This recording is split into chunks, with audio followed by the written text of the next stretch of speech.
So we can start. Yeah. Good morning, everyone. Can you all hear me? Yeah. As you know, my name is Ian White, Chair of the Governance and Audit Committee, and I'd like to welcome you all here this morning. It is a multi-location meeting, and the meeting will be live streamed and recorded, and for anyone who's interested, it will be available for viewing after the meeting. If the live streaming fails, then the meeting will continue and a recording will be available through the Council's website after the meeting. I'd like to remind members that translation facilities are available and for those attending remotely to choose your language of choice. However, I understand that we have apologies from our only Welsh speaker on the committee. If anyone present or online wants to speak Welsh, please let me know now, because if no one wants to speak Welsh, then the translation folks can leave us and get on with something else. Is everyone happy for the meeting to proceed in English? Yeah. Okay. For those wishing to speak in the chamber, please raise your hand. For those attending remotely, please use the raise hand function, and we'll alternate between speakers and the chamber and remote attendees. For everyone in the chamber, we will not be able to use the chat facility. Committee members attending remotely, please can you leave your camera on throughout the debate and when voting, so that we can maintain the integrity of the decision-making process. If you do need to leave temporarily, please put a message in the chat function and let us know when you return. As you know, I expect everyone present and participating to conduct themselves appropriately and be respectful to one another. That applies to members, officers, and well, there's no one in the public gallery, but when the debate is opened up to members, I'll ask committee members to speak and put their questions first, followed by non-committee members.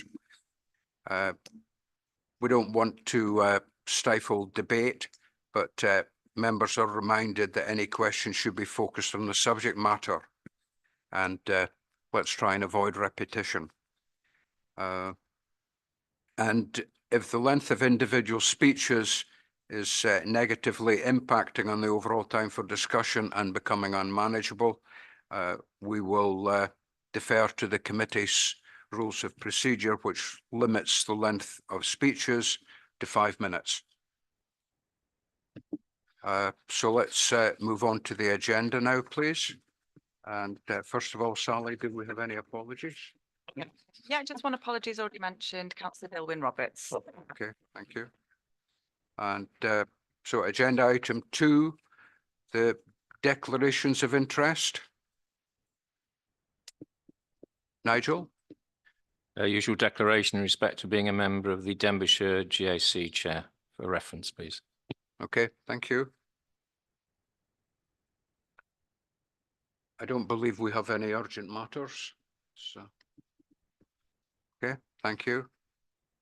And moving quickly on to agenda item number 4, which is the minutes of our last meeting, which we need to approve. Does anyone have any questions or comments on our last minutes?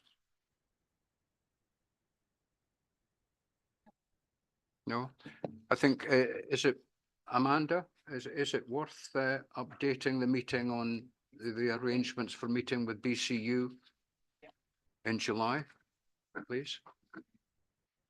Yes, so members will recall that there's been various discussions at this committee about wanting an update in relation to arrangements with BCU. Similar issues have been raised in other committees as well, and as a result of that, a sort of pragmatic solution has been is being put in place, which is basically that there'll be a members' briefing, which will obviously be extended to all lay members as well, to attend a briefing session about BCU in July. And I think the chief executive and chair of BCU will be in attendance at that meeting. But I think it'll allow all members to, I guess, to raise hear from them, but also raise any issues, I guess, that anyone might have there. And I think on the back of that, then, obviously, if the Governance and Audit Committee have any further concerns or whatever about the arrangements in terms of from a control perspective, then obviously we can bring that back. But it was felt that that was a sensible solution in terms of moving it forward. Thank you. Okay. Thank you, Amanda, for that update. Does anyone have any other questions or observations on the minutes? Nigel. Yeah, through you, Chair. On page 10, this might well be for Amanda. It refers to discussions with SIPFA as part of a planned health check. If it's possible, could the officers just update briefly on that matter? Yes, of course. So we have engaged SIPFA to work with the finance team to do some work with us around comparisons with other authorities, benchmarking in particular with other authorities, so that it will, I guess, help us identify where we might be an outlier, either in terms of cost profile or in terms of, I guess, level of service that we provide, and that will hopefully then, give us some useful information that will allow us to scrutinise and look at it in the context of savings plans going forward. They're also making some or giving us some reflections on their dealings with other authorities that they're working with in England who are either in Section 114 or have already sought emergency financial assistance, and we're looking to see what learning we can take from that. So that work is currently underway. We're anticipating on the back of that then that we will be developing an action plan, which will be obviously go through the democratic process in due course. But at the minute, we're still working with them to get that information. But it would be my intention to update this committee through my sort of financial update that I will bring periodically, but I'll be bringing it to the next committee.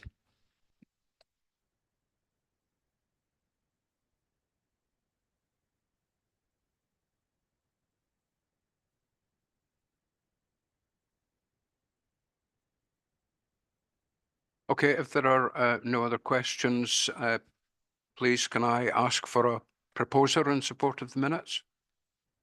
Thank you, Councillor Paul. And seconder? Thank you, Councillor Gareth. And a show of hands, please. Yeah, I think that is unanimous, Sally. Thank you very much. So now moving on to item 5 on the agenda, which is to review the Governance and Audit Committee work programme moving forward. Do we have any questions or observations? Councillor Paul?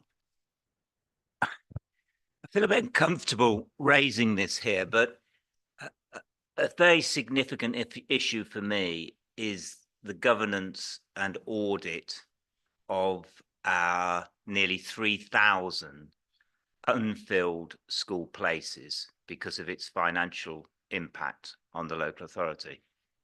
Now, in 2 years of being a councillor, I've made no progress in getting this issue through the democratic process.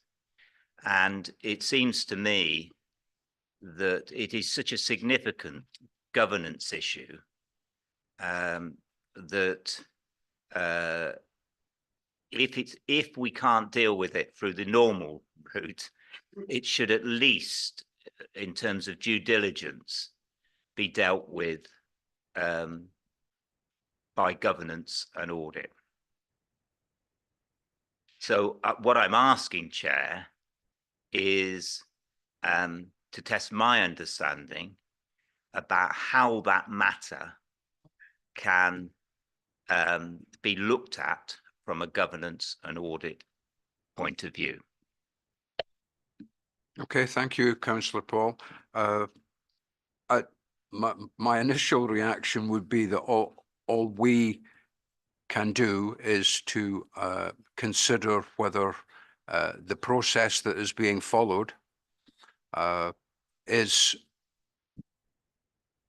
if you like, well, sustainable is not the right word, but is actually helping to move things forward, and that at the end of the day, the appropriate people are considering the relevant facts and doing their best to move things forward.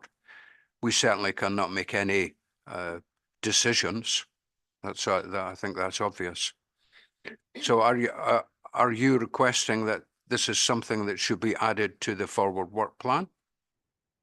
Because from a governance point of view, in my clear judgment, we are wasting taxpayers' money on holding nearly 3,000 unfilled school places.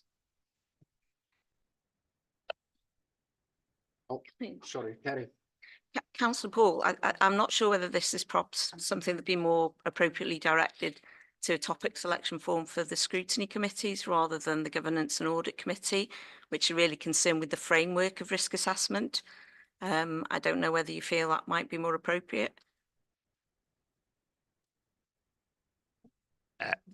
Well, if that's the professional advice, I will accept that advice. But as you know, getting issues through that process is problematic in itself, because if the political will is not there to look at the financial costs and their impact on the authority, then we still come back to the governance issues of, is this an efficient use of taxpayers' money?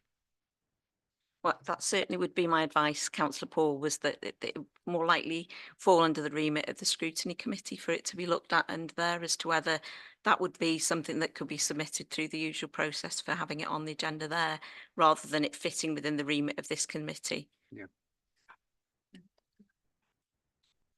So, oh, hello, Dr. Lowry. Yes, Laura? thank you. Thank you, Chair, for allowing me to come in and just to respond. Councillor Paul will be aware that we have our strategic school planning group, which includes elected members and officers. And the intention is that we look at the data, we look at the information, and of course, school capacity will be one of those details that we look at and analyse. And we will be considering that information carefully as we continue to strategically plan our education provision across the local authority. Now, that group then can provide a number of recommendations for scrutiny to consider, and that would be Education and Skills Scrutiny Committee. So really, I just want to assure the Audit Committee today that is in hand, and that we have that governance structure in place in terms of how we scrutinise that information or how we present that to elected members for scrutiny. Okay, thank you very much. Councillor Gareth. Just moving away from the education side of things, bearing in mind the audit reports that we had on the Irish Park rugby side of things, where it picked up some shortcomings in the governance of the finances there, of invoices being issued only you know, and the purchase orders received after the invoices were issued. There was an issue whereby the events team hadn't actually taken any deposits, and the invoice was actually issued on the same day that the company became insolvent, became bankrupt. And then looking back, I think it was last year or the year before, there was an issue at Venue Cymru with the incorrect charging of VAT. So I just wondered whether audit, you know, that would trigger the bringing forward of some more checks from audit in the leisure finance sections, just to make sure that the figures are correct. Okay, thank you, Councillor Gareth. Sioned, do you would take that? Okay, diolch, bore da. Since the issue of the report for Parc Eirias, I followed up with the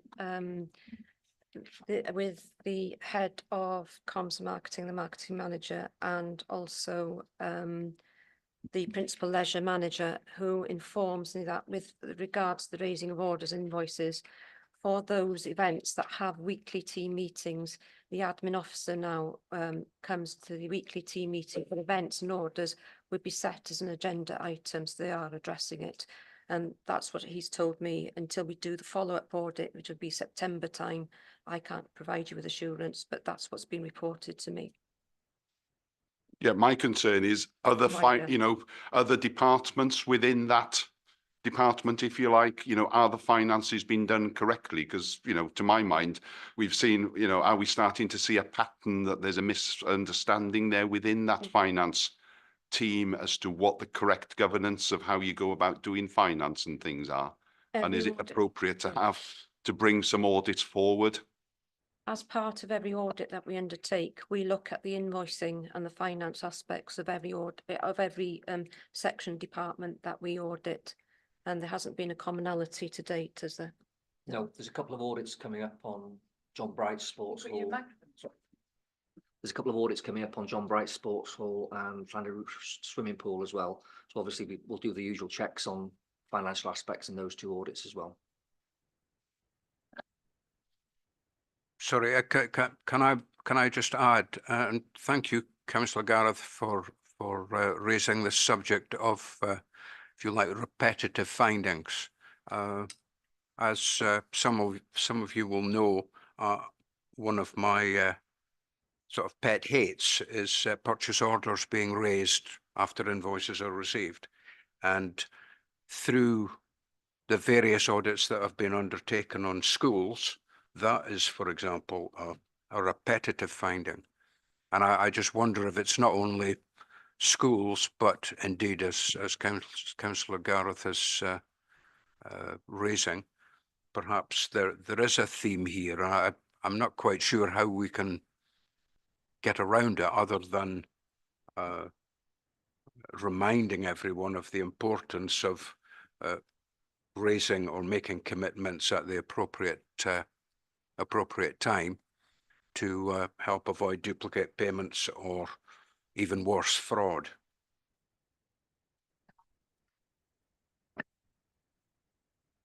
Yeah, I'll just come in on it in the sense of, yeah, I absolutely concur. Obviously, you know, failing to raise a purchase order at the start of the process is clearly a fundamental, you know, breaking of the control environment effectively. So we are aware, obviously, that it does happen, and it does happen on occasion. So a couple of things really. We're currently looking at some of our processes anyway, but partly actually in relation to some of the work on SIPFA and spending controls, and in relation to that, one of the things we will be absolutely reinforcing is the fact that it is inappropriate and incorrect to raise purchase orders after the event. So that's something that we'll be having some focus on in the near future, a specific focus on. I think also what we, you know, Gareth and I have been aware for a while now is that I think there is a need to renew financial training across the authority. You know, whilst managers have been historically trained, I think you know, probably, I guess the way I would perhaps articulate it is that, you know, during COVID, you know, maybe because of circumstances, perhaps people's strength of control might have sort of slipped slightly or whatever, and we've not in a way reinforced that back post COVID. So I think we're aware that there's a whole host of training that's needed to remind all those budget holders and people who process invoices, etc., across the authority of the importance of you know, what the financial control arrangements are and the importance of adhering to those financial control arrangements. And I think not just around sort of financial control, but also around procurement. You know, raising awareness around you know, our sort of fraud and bribery policies, our whistleblowing policies, all that sort of whole gamut of sort of stuff. So that is, we're also looking at how we can get that in place. Obviously, it's quite resource intensive, and that's certainly an issue for us.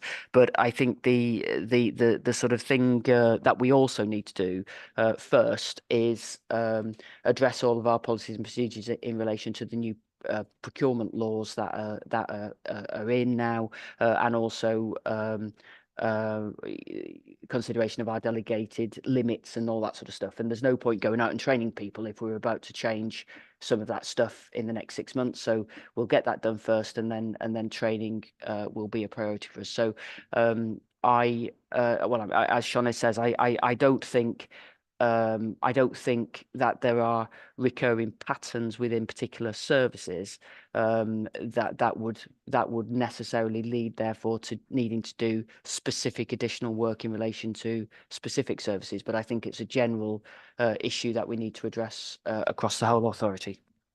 Okay. Thank you, Amanda. David? Hi, thank you, Chair.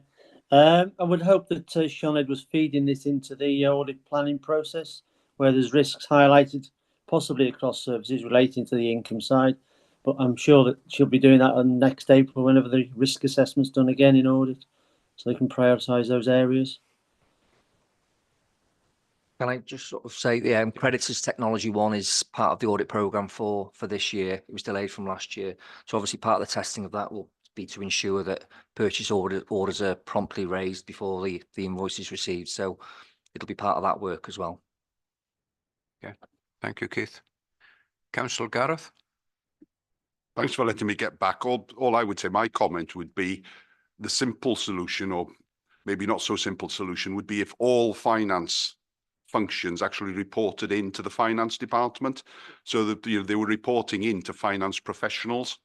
And that would, to a certain extent, mean they were reporting into people who understood the governance and financial rules, rather than into people who maybe hadn't had that training. Thank you. Yeah. Thank you, Councillor Gareth. Oh, I didn't see her. Oh. Councillor Sherrill? Thank you very much, Chair. Yeah, I've just got a couple of follow-up questions, please. Could I just ask, when is the Park Areas report coming to this committee, or to governance or scrutiny?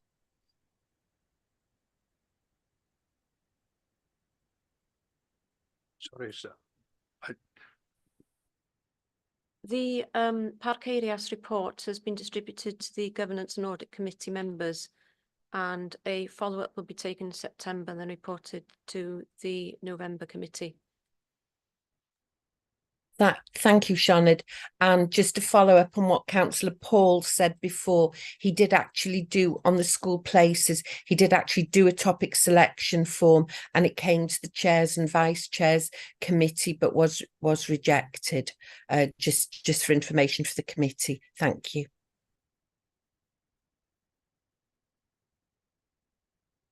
Okay, thank you, Councillor Sherrill. Nigel? Thank you, Chair. I recognise the council is still going through a process of transition, so the comments I'm about to make are fundamentally trying to look forward in terms of the work programme. And I'm mindful, Chair, that you and the Vice were meeting with officers to review the work programme, having been delegated with that enviable task at the last meeting. the 2 points I want to raise are that the council, if working within a system, is working in a sort of a cycle of a system that fundamentally runs over a 12-month period. And it seems to me that if we can look at the forward work programme as a rolling 12-month programme, it allows us to try and identify where the key decisions are being made within the cycle, and also to tie in the necessary reports within that context. At the moment, I still feel that we are somewhat adrift from the Local Government Wales Act 21 measures approach, that in terms of identifying clearly what reports going in which connection. And I think that we can, if we work on a 12-month rolling basis, and it may be something that other committees, cabinet or whatever might look at as well, I think it helps us move away from a short term more towards a medium term, long term horizon psychologically about how the council operates. I'd link that back then to an item which I think does need to come back to this committee at the next meeting, which concerns the terms of reference of GAC and other committees. I understand there's been a review of that and council is considering it. I think it would be helpful to bring back to this committee a reflection on the terms of reference and how GAC should operate, and potentially to encourage one or two other committees representatives to attend, so that we can make sure there's a syncing between the terms of reference for GAC and other, for example, scrutiny committees, because I know it's a matter that's come up historically. And I think that would help set the focus, as well as contribute to the identification of the appropriate reports to come to this committee. So it's fundamentally about saying, can we try and lengthen our time horizons when looking at forward planning, and using GAC as a vehicle to try and do that, so that we get a 12-month rolling forecast rather than a 6 to 7 months rolling forecast, which is what's currently on the papers, Chair. Thank you. Okay, thank you, Nigel. Shauna, would you like to add? Okay, thank you, Nigel. After the last committee where you suggested reconfiguring the forward work plan to reflect the contents of the Local Government Wales Measure 2011, as there was some commonality between those local authorities that had gone to Section 114 and the lack of understanding of the role and functions of GAC. Along with the Chair and Deputy, the model has been revisited, in particular Section 81A, review and scrutinise the authority's financial affairs, and B, make reports and recommendations in relation to the authority's financial affairs.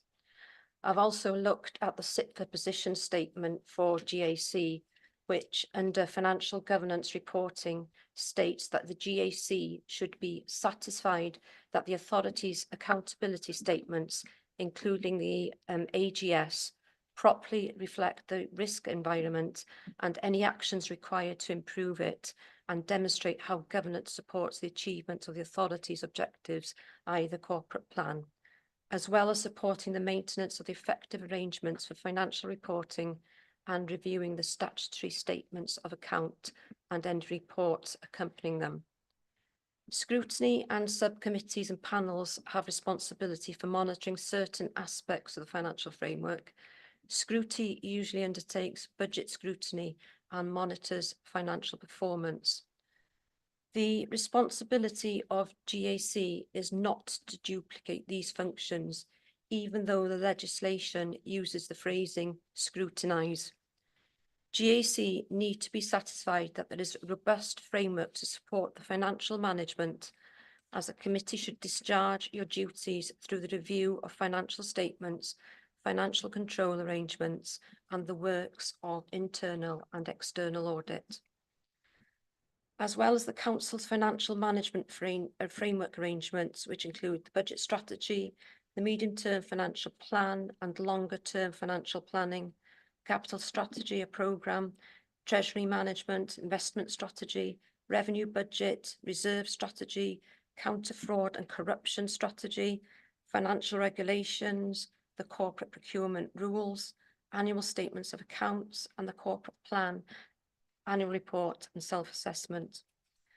And with the measure in mind, the forward work programme now includes an annual detailed review of the Conwy's financial position, which we provided in September's committee, and an overview will be presented in July, November and February meetings, including any updates or developments of the aforementioned documents. This will set out key aspects of the financial management and stewardship arrangements operating as a fundamental part of the Council's overall governance arrangements. Thank you. Nigel, do you have? Yep, thank you, Chair. Grateful to receive that information back. I think the key point I'm making is not to dismiss the improvements that are clearly shown on the forward agenda, which is what's been picked up in the comments by the officers a moment ago. To accentuate the difference between reports in relation to the authority's financial affairs as opposed to the reviewing of the financial statements prepared by the authority. And there is a subtle difference in terms of the reports and the topics that will be considered by members in those respective items. I think that the forward planning at the moment, if you look at your forward work programme, it goes to November. And it doesn't cover, what I'm saying is it doesn't cover a 12-month period. And what I'd be looking for on a forward work programme is a 12-month period, that's a rolling period. It picks up the key reports, and there are some really good and positive reports, for example, on the quarterly report that Amanda's going to be doing, etc., going forward, that reflect the discussion we've had. But what I'd like to see is it rolled into that 12-month period so that we know there's a continuous cycle of reporting in a systemic way. At the moment, if you work on the basis, it's just short-termism in terms of what its appeal is. That's the crucial point that I wanted to make. And on the reports of officers, if it is at all possible to reference back to the 2011 measures to ensure there's an evidenced obvious link back in a background comment or a context on it, I think that will also help in showing how this committee undertakes its duty in accordance with the legislation, because it is clear this committee has not necessarily fulfilled all the requirements of the 2011 measures historically. And that's why I've been flashing this back to committee so that we address it, so that going forward we can't be accused of failing to fulfil our duty as a GAC. Yeah. Okay, thank you, Nigel. Thank you, Nigel, for your comments. We take them on board. And working with SIPFA, one of our intentions is to have a longer term plan, and that will be reflected in our forward working programme. Thank you. Okay. Thank you. Thank you both. So are you happy you've got that for the minutes, Sally? Thank you. So do we have any more comments or questions? No. Okay, so in order to approve the work programme, please can I ask for a proposer in support? Thank you, Councillor Stephen. And a seconder, please. Thank you, Councillor Gareth. And finally, a show of hands.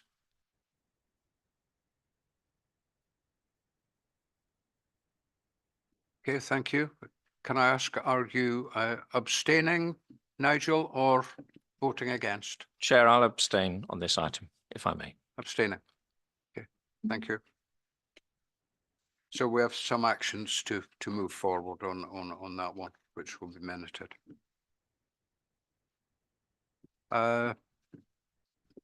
Right, let's move on, please, to agenda item number 6. And item 1, which is the internal audit annual report 23-24. Yep, that's myself. Yep. Thank you, Keith. Yeah, this is the internal audit annual report 23-24, submitted under the terms of the accounts and Audit Wales Regulations 14, and is a significant contributor to the preparation of the annual governance statement. The UK Public Sector Internal Audit Standards require the Head of Audit to provide the Governance and Audit Committee with the opinion about the level of assurance which may be taken from the whole system of internal control, including the adequacy of risk management and the corporate governance arrangements. The formal document, the annual report, is attached to Appendix A, and it analyses the work and overall performance of the service for 23-24. and contains the assurance statement based on the work during the year and the reliance on other sources of assurance.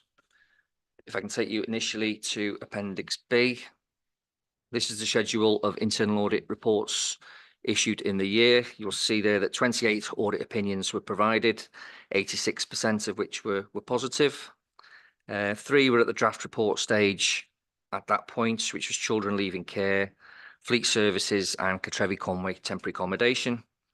And you'll also see from the schedule that there was 4 audits that were providing limited assurance, which were cyber resilience, which made 20 recommendations, 18 of which were accepted with 1 major. The housing support grants made 14 recommendations, 1 of which was major. Home to school transport, 12 recommendations, 3 of which were major. And as we mentioned, the WRU RGC matches at Arius Park were also limited with 1 major recommendation. Just to mention, obviously, one of our performance indicators as well is the number of recommendations accepted. The only 2 that weren't accepted in the year were in relation to cyber resilience. So 18 out of the 20 were accepted. If I can take you to Appendix C, as you're aware, we undertake follow-up audits of all audits that are not high assurance initially. You'll see there 13 follow-ups were undertaken in the year, and 1 was carried forward into 24-25, which is the after school clubs. 8 of the follow-ups re-evaluated the audit opinion as high. 3 of the audit opinions in relation to procurement, parent pay and school meals arrears and equal pay in JE. They were re-evaluated from limited to satisfactory, with 3 major recommendations, 1 in each, considered to be work in progress. And as also been mentioned, further work will have to be undertaken in those 3 areas in 24-25. The GDPR data protection, first follow-up was in June 23 and the second follow-up in February 24. And the audit opinion is still satisfactory, with 8 recommendations still work in progress. And the responsible head service is in attendance for if there are any questions. Appendix D is a summary of special investigations. National Fraud Initiative, 2.5 days. Social Care, 25 days, which was a disciplinary hearing held in October, where the officer was dismissed. Social Care, GDPR was 11 days. And based on the investigation's findings, the responsible head of service decided there was no case to answer and there was no breach of GDPR. Employment Tribunal, this was preparation work for attendance and an employment tribunal scheduled for March 24, which was settled out of court the week before it was due to start. So 53.5 days of special investigations in the year. Appendix E is a schedule of contract final accounts. There was 5 conducted in the year, 3 of which have previously been reported. So the 2 last ones are Victoria Pier, where there was an overspend of 344,000, and Eldon Drive, where there was an overspend of 418,000. You'll see from the schedule that a sample of compensation amounts was selected. It's just to verify the reasonableness of the overspend. This work, in addition to CPR exemptions and contract consultancy work, accounted for 25 days in the period. Appendix F is a schedule of our performance targets within the year. You'll see from the first one there, percentage of planned audits completed was at 88%. Just like to mention there, obviously consultancy days within the year accounted for 159 days. The main areas were in relation to the implementation of the Financial System Technology 1. And there was a considerable amount of time on the UK Shared Prosperity Fund undertaking due diligence checks. The 88% includes the ones at draft, which I've previously mentioned, the fleets, children leaving care, and Cartrefi Conway. Number of audits in the year was at 52 audits. This included 13 follow-ups, 4 specials, and 5 final accounts. 100% of clients responded as satisfied. Percentage recommendations accepted was at 99%. As I mentioned, cyber resilience were the only recommendations that weren't implemented. So there was 142 out of 144 recommendations that were accepted. Percentage implementation of critical and major recommendations was at 73%. And as I've also mentioned, there was 8 out of 11 and it was in relation to procurement, parent pay and school meals arrears, and equal pay where there was one recommendation, major recommendation in each audit that was work in progress. Audits completed within planned time is at 70%. This is actually a reduction since the December report when it was at 81%. The main reason for that is the first half of the year we tend to do the grant verification work, which tends to be undertaken within budget. And in the second half of the year, we undertake more complex audits, and that again, they tend to go up more likely to go over budget. Obviously, we'll continue to monitor it, and we discuss this at our weekly team meetings. Percentage directly chargeable time is at 63%, as is the average actual cost at 227. And of course, the 6.3 number of staff has been at that level since last June when a new auditor was appointed. Just also to mention the 88%, there were 5 jobs that weren't completed that were planned to be completed in 23-24. Creditors Technology 1, Attendance Management and ICT Security has been slipped into this year, and it's in this year's plan. The Commercial Property Improvement Fund wasn't undertaken. There was actually no grants undertaken in 23-24, so that was decided not to undertake it. And similarly, domiciliary care, there's a CIW inspection of the dom care service in November 23. So again, we decided not to undertake that work. If I can refer you to paragraph 2.4 of the annual report, and this is our internal audit annual opinion for 23-24. And it's the head of audit's opinion that the internal audit work undertaken during the year, together with other sources of assurance, allows a reasonable conclusion to be provided for that 23-24. Conway has satisfactory internal control, risk management and corporate governance processes to manage the achievement of the organisation's objectives. Just also like to refer you to paragraph 5.1, which is Councillor Chris's endorsement of the annual report for this year. And the recommendation is in 2.1. Members are asked to consider and provide comment on the head of audit and procurements or annual report and overall opinion. And I'll happily answer any questions that you may have. Thank you, Keith. Councillor Gareth. Just on a protocol basis, I was surprised that there wasn't a separate item in today's meeting for the WRU RGC rugby matches audit report. And then looking back, I see the home to school transport is in there. So as a standard practice, do audit reports which have a major finding not come on to our agenda as a committee? You know, to be fair, there's only 4 during the year, so it wouldn't add massively onto the workload, but it would mean that it would give us as a committee an opportunity, one, to ask for any clarifications and get a proper understanding of what those findings are and why there's limited assurance, and assure ourselves that things were moving forward in the right direction. Otherwise, there is a danger that they could be missed, and then we find them in the annual report.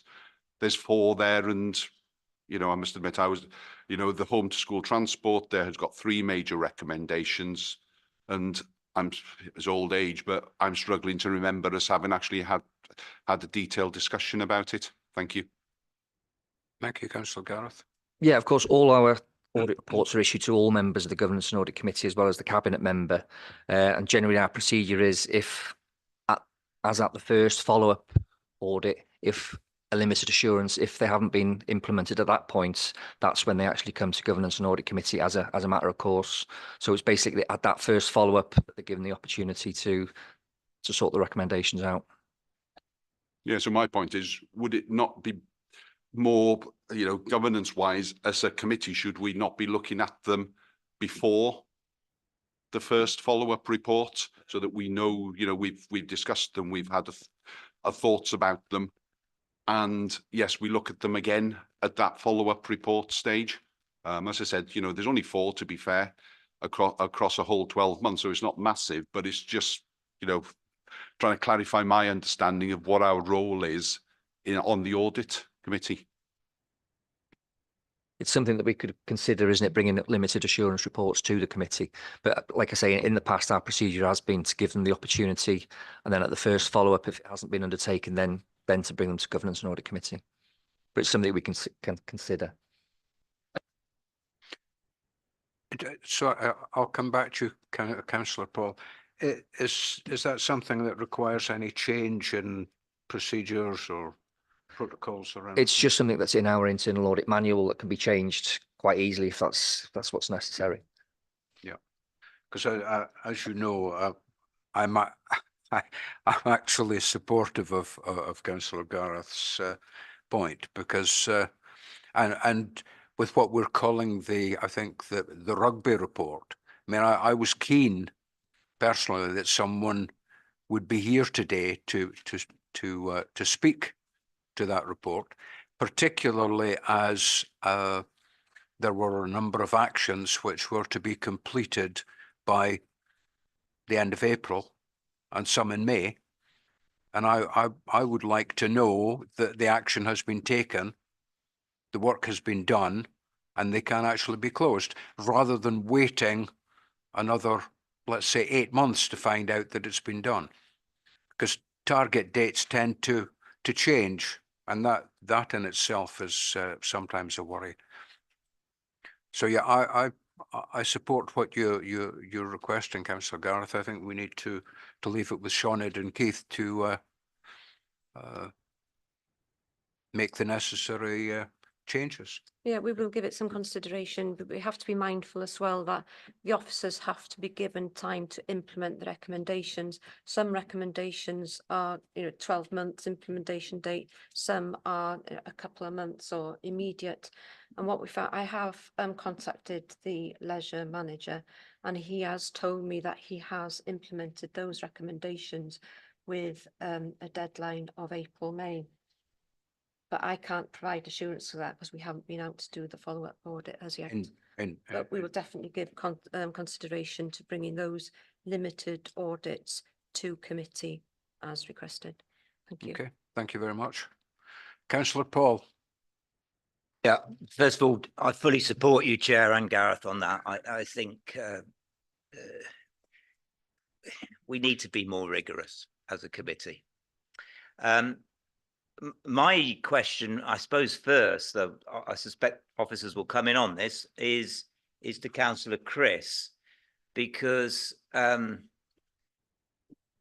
still not assured that our procurement and contract management is fully effective and efficient. And I'm also not assured that our performance management is efficient. And I'll highlight this in 3 of the reports where there were limited assurance. And I have had both meetings and discussions following those internal audit reports being published with officers. And it seems to me that we've still got some significant work to do on procurement and contract management. My own view is I'm not assured we are sufficiently prioritizing this. And the reason I say I'm not assured is because I actually think we need to devote more resources to it. And so at the end of the day, that I accept is a political decision, but I don't think our procurement and contract management is efficient. And if you look at those limited assurances, I know people will say, yeah, the housing support grant, we've now got a new strategic director for housing, and she will be all over this. But the consequence of not managing that grant effectively means that not only taxpayers lose out, but of great concern, people who are homeless and need support to access stable and suitable accommodation lose out. In terms of the rugby report, I found that really quite scary that we were not on top of that. And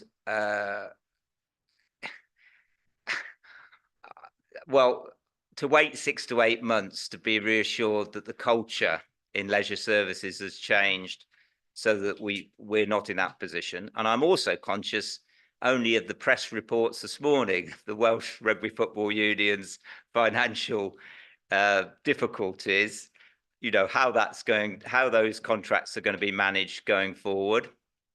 In terms of the home to school transport, that is an absolute minefield, and I don't think we're devoting sufficient attention and resources to effectively and efficiently managing that. In respect of the contract final accounts, which is my point about performance management, we've got two there, Victoria Pier and Eldon Drive. I mean, the Eldon Drive one, I mean, both of them are substantial overspends, but on the Eldon Drive, the overspend is nearly as much as the original contract. And you do wonder, whoever was the performance manager for either of those contracts, what accountability? Because if you look at the Eldon Drive one, we've ended up spending, you know, best part of £500,000 additional money on that.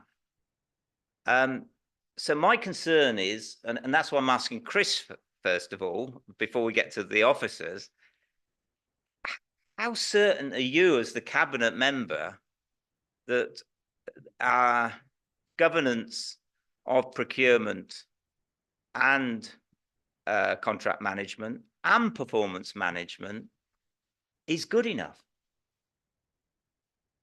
Okay, thank you, Councillor Paul. Councillor Chris?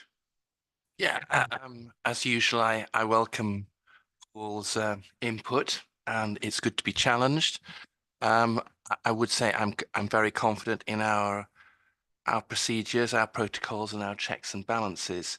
However, there are this is a big organisation, Paul, and uncomfortable reports do come through, which is why we've got the likes of Keith to investigate and to bring forward and ensure that there are forward work programmes and action plans set out to correct it. I mean, I've been in a very positive meeting with Councillor Paul as far as the with Claire, one of the auditors, who was going through the home to school transport issues that you flagged up, and you and I felt very satisfied at the end of that meeting with the investigations and the results concerning that. So, you know, we can have these meetings. I'm prepared to be involved in them. I'm prepared to arrange them. But as a generality, I would say we've got really robust systems in place. So that's my answer to that. Okay, thank you, Councillor Chris. Shauna, do you want to add anything to that? Yes, I completely agree with Councillor Paul. We are under-resourced as a corporate procurement team since last October due to maternity leave. We've been functioning with 1.8 full-time equivalents. We've just gone through a recruitment process, and touch wood, we've recruited 2 officers that hopefully will commence in post in middle of June this year. SIPFA, as part of their work, have also made some recommendations which would be taken on board, and also the new regulations which are due to come in the 28th of October 24. It's a significant piece of work. Carl Thomas from the Welsh Government came to SLT meeting 2 weeks ago to highlight the need for a corporate approach to the new regulations, not just leaving it to the procurement team itself. There is a lot of work to be done. I appreciate that, but we are dealing with it as best we can. Thank you. Thank you, Sinead. And as you know, I'm a strong supporter of you and the work you are doing, but I think you're not necessarily being best helped if you haven't got the resources to do as effective and efficient job as I know you would like. Can you just also comment on the performance management of those two contract final accounts, Victoria Pier and Eldon Drive? Because we can't just leave such a significant overspend on those contracts without being assured that the performance management was effective. And if it wasn't effective, you know, what accountability did that performance manager, what was the accountability process for that performance manager? I think it's probably best if I look into it after the meeting and get back to you and all of the members, if that's okay. Like you say, there was an overspend of 418,000. And obviously, as auditors, what we do is take a sample of the compensation events and just check for reasonableness and arithmetical accuracy and that sort of thing. But I can look into it in more detail and get back to you if that's okay. You include Victoria Pier? Will do.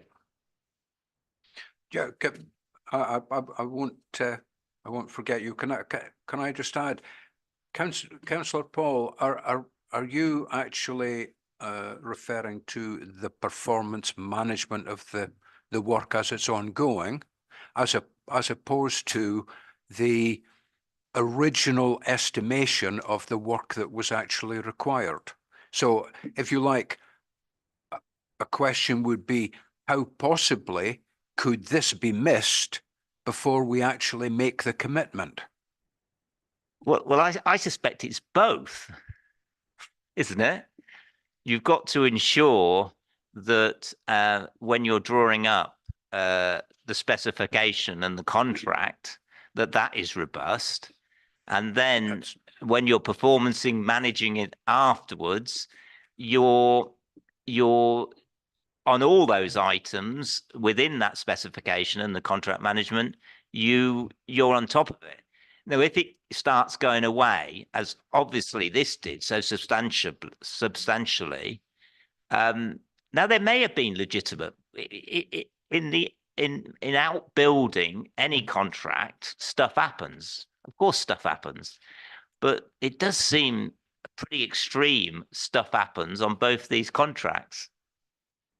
Paul, can I just come back to the terms of reference of the committee with the permission from the chair?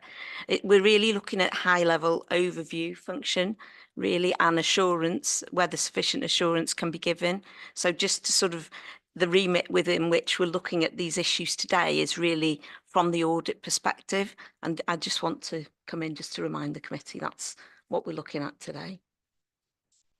Back to you on that, a massive issue for this committee. And we go back to Mocktra Business Park, was due diligence prior to contracts and performance management. And I'm just flagging up that we seem on these two outturns to have also significant issues. And I'm sorry, I'm not going to be pushed back on these issues because they're very significant for both council taxpayers and service users. And we really must be assured that we've got a grip of these things. And maybe we have got a grip, but some of the information that we receive here does not indicate that at all. Yeah, thank you, Councillor Paul. And can I say that perhaps not entirely, but to a great extent, I agree with you. I'm sorry, Kerry, that we are talking about very significant sums of money here, and I think we cannot simply take assurance from the fact that we see a report that says, yeah, there's a variance of £400,000 that is caused by blah blah blah.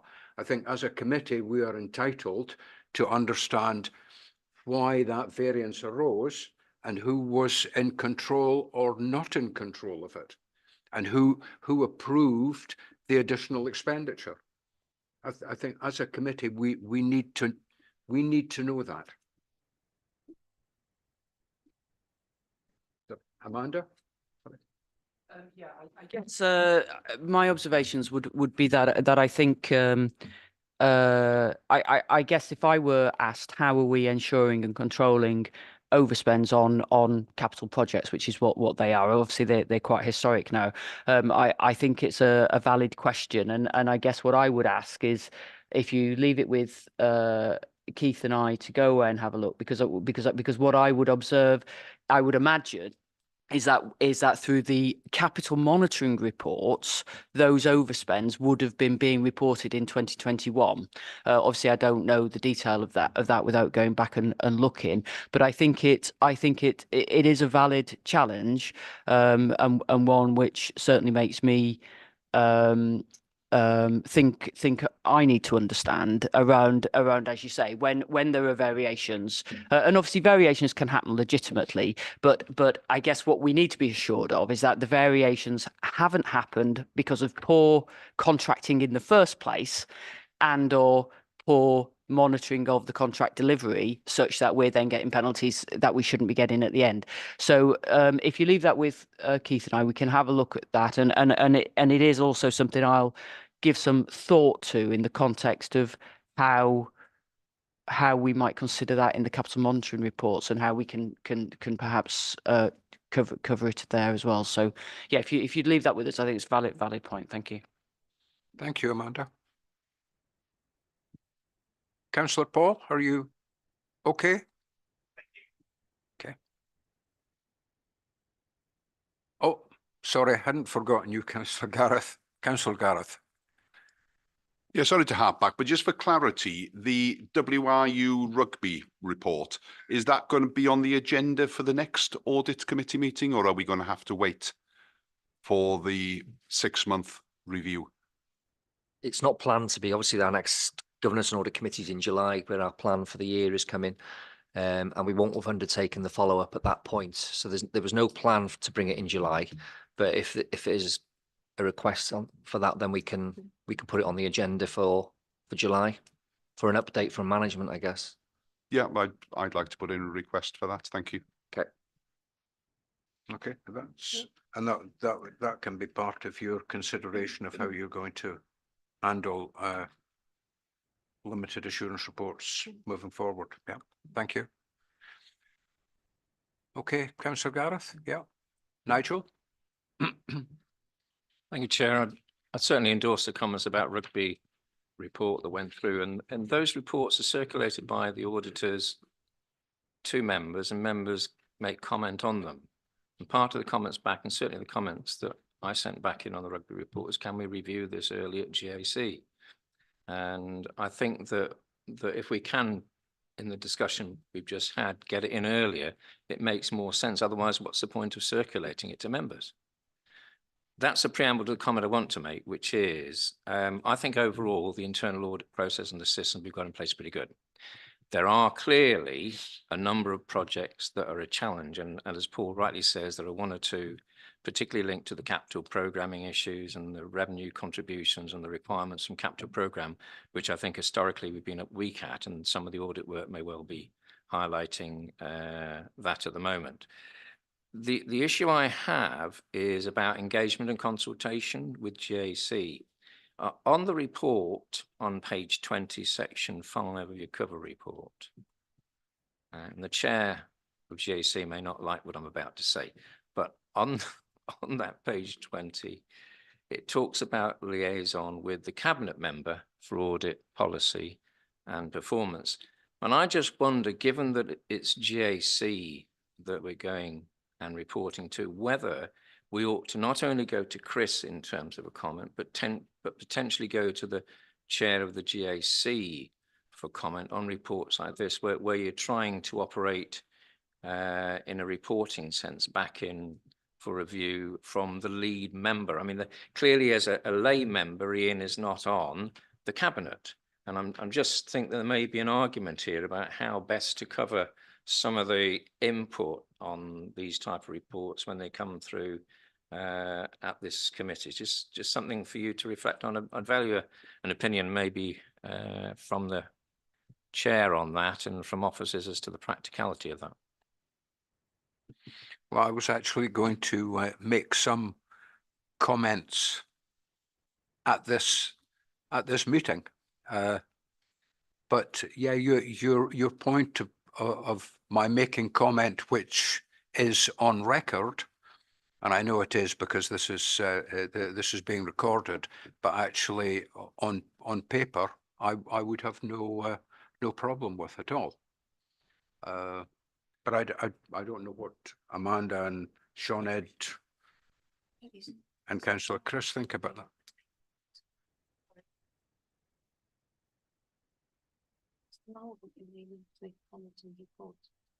It would normally be a chair of an elected member who'd be the chair of a committee would normally, as part of the procedures, would normally be consulted and would make comment as part of our usual process, rather than a lay member. So it's not part of the current process that we would use now. And through you, Chair, that's why I'm raising it as our chair is not an elected member, No. but he is the chair of the GAC.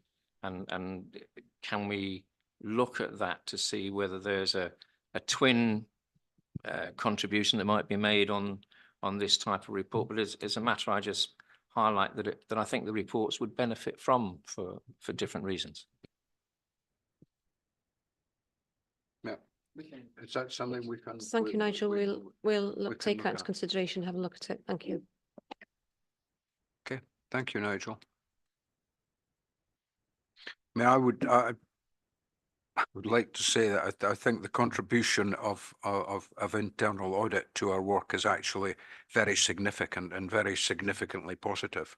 And I think given the resource that you have available to you, you do a sterling job. So, but it's never possible to be perfect, and there's always things that we can do to improve. And I think this morning's discussion has given us some examples of where we have opportunities. But as chair, I would certainly like to thank you for the contribution that you and your team have made, because I know it's not at all easy. And thank you, Ian. I'll relay the message back to the team. Thank you. Yeah. Okay. Thanks. So, do we have any more questions or comments? We've got all these things for the minutes as well, yeah, so we can follow them up. Yeah. Okay. Sorry? Yeah. So can we please have a proposer for the report? Thank you, Councillor Gareth. Seconder, Councillor Paul. Thank you very much. And a show of hands, please. That is unanimous, Sally. Thank you.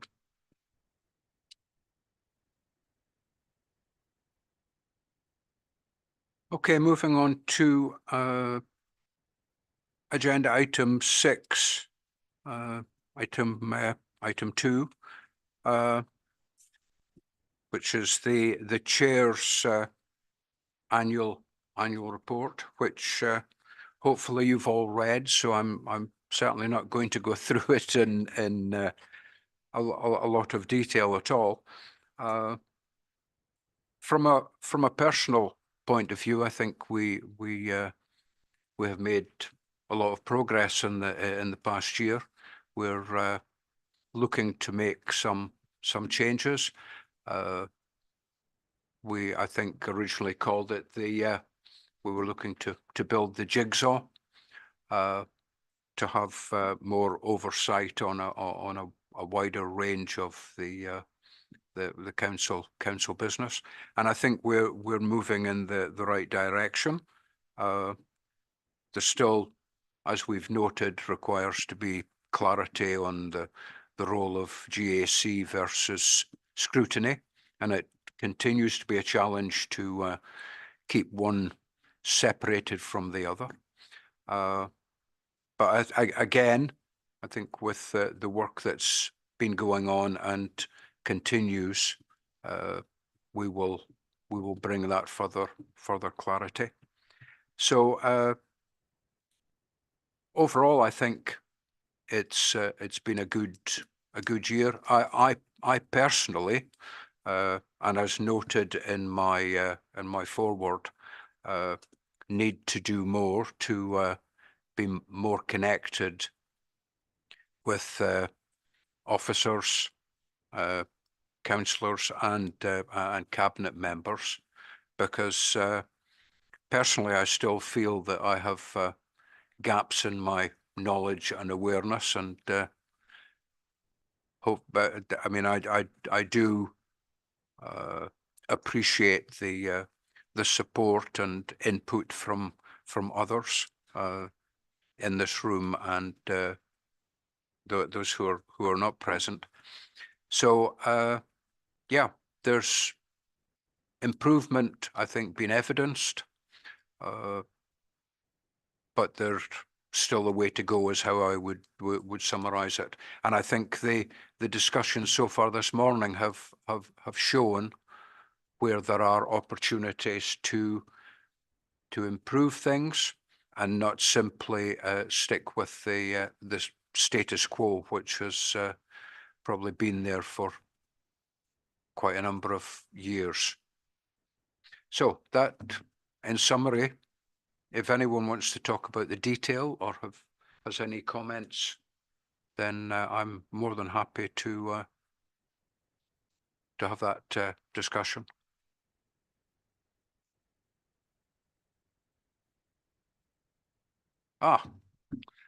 Nigel. Yeah, thank you, Chair. I just want to thank you for the drafting of this report, which I felt was a reasonable and fair reflection. Sometimes difficult when preparing your own report to be balanced, but I thought you made a good effort, Chair, was what I thought when you look at it in the whole. I think you're right. I think that we're in a bit of transition still. There's still a work in progress on a number of areas, but I thought you captured the key points of concern or opportunity well in this report. I think the relationship that we have with GAC and through you with other parts of the council, whether it's cabinet or elsewhere, I think is a very, very important area that we need to try and ensure a smooth working relationship and understanding and support mutually across the council in terms of where the work of GAC sits and contributes going forward to in the council. And your role in enabling that to happen, I think, is very important and can be consolidated, I think, over the next 12 months. So I welcome the emphasis in the report and the recognition that not everything is exactly perfect at the moment, but can I commend you for performance over the last year on a personal basis as well, Chair, and thank you very much for your leadership of this GAC. Thank you, Nigel. Any other comments or questions? No, nothing online either, is there? No. Okay, can I please ask for a proposer in support of the report? Thank you, Councillor Paul. Seconder, Nigel, thank you. And a show of hands, please. 4, 5, 6. I think it's unanimous, Sally. Thank you very much. And now can we move on to item number 7, which certainly provided us with lots of reading. But as last year, can I just say it's now much easier to get through these accounts than when I think back 4 or 5 years ago, it was a dread. Now it's something I wouldn't say I look forward to, but it's much easier to read and understand. So thank you for that. But over to you, Gareth. Yeah, no, thank you, Chair. Thank you for the comments. Yeah, good morning, everyone. So this report presents for approval the Council's audited accounts for 2022-23. So that's the year ended 31st of March 23. It also brings the Harbour Authority annual return and introduces Audit Wales's audit of accounts report, which includes the final letter of representation.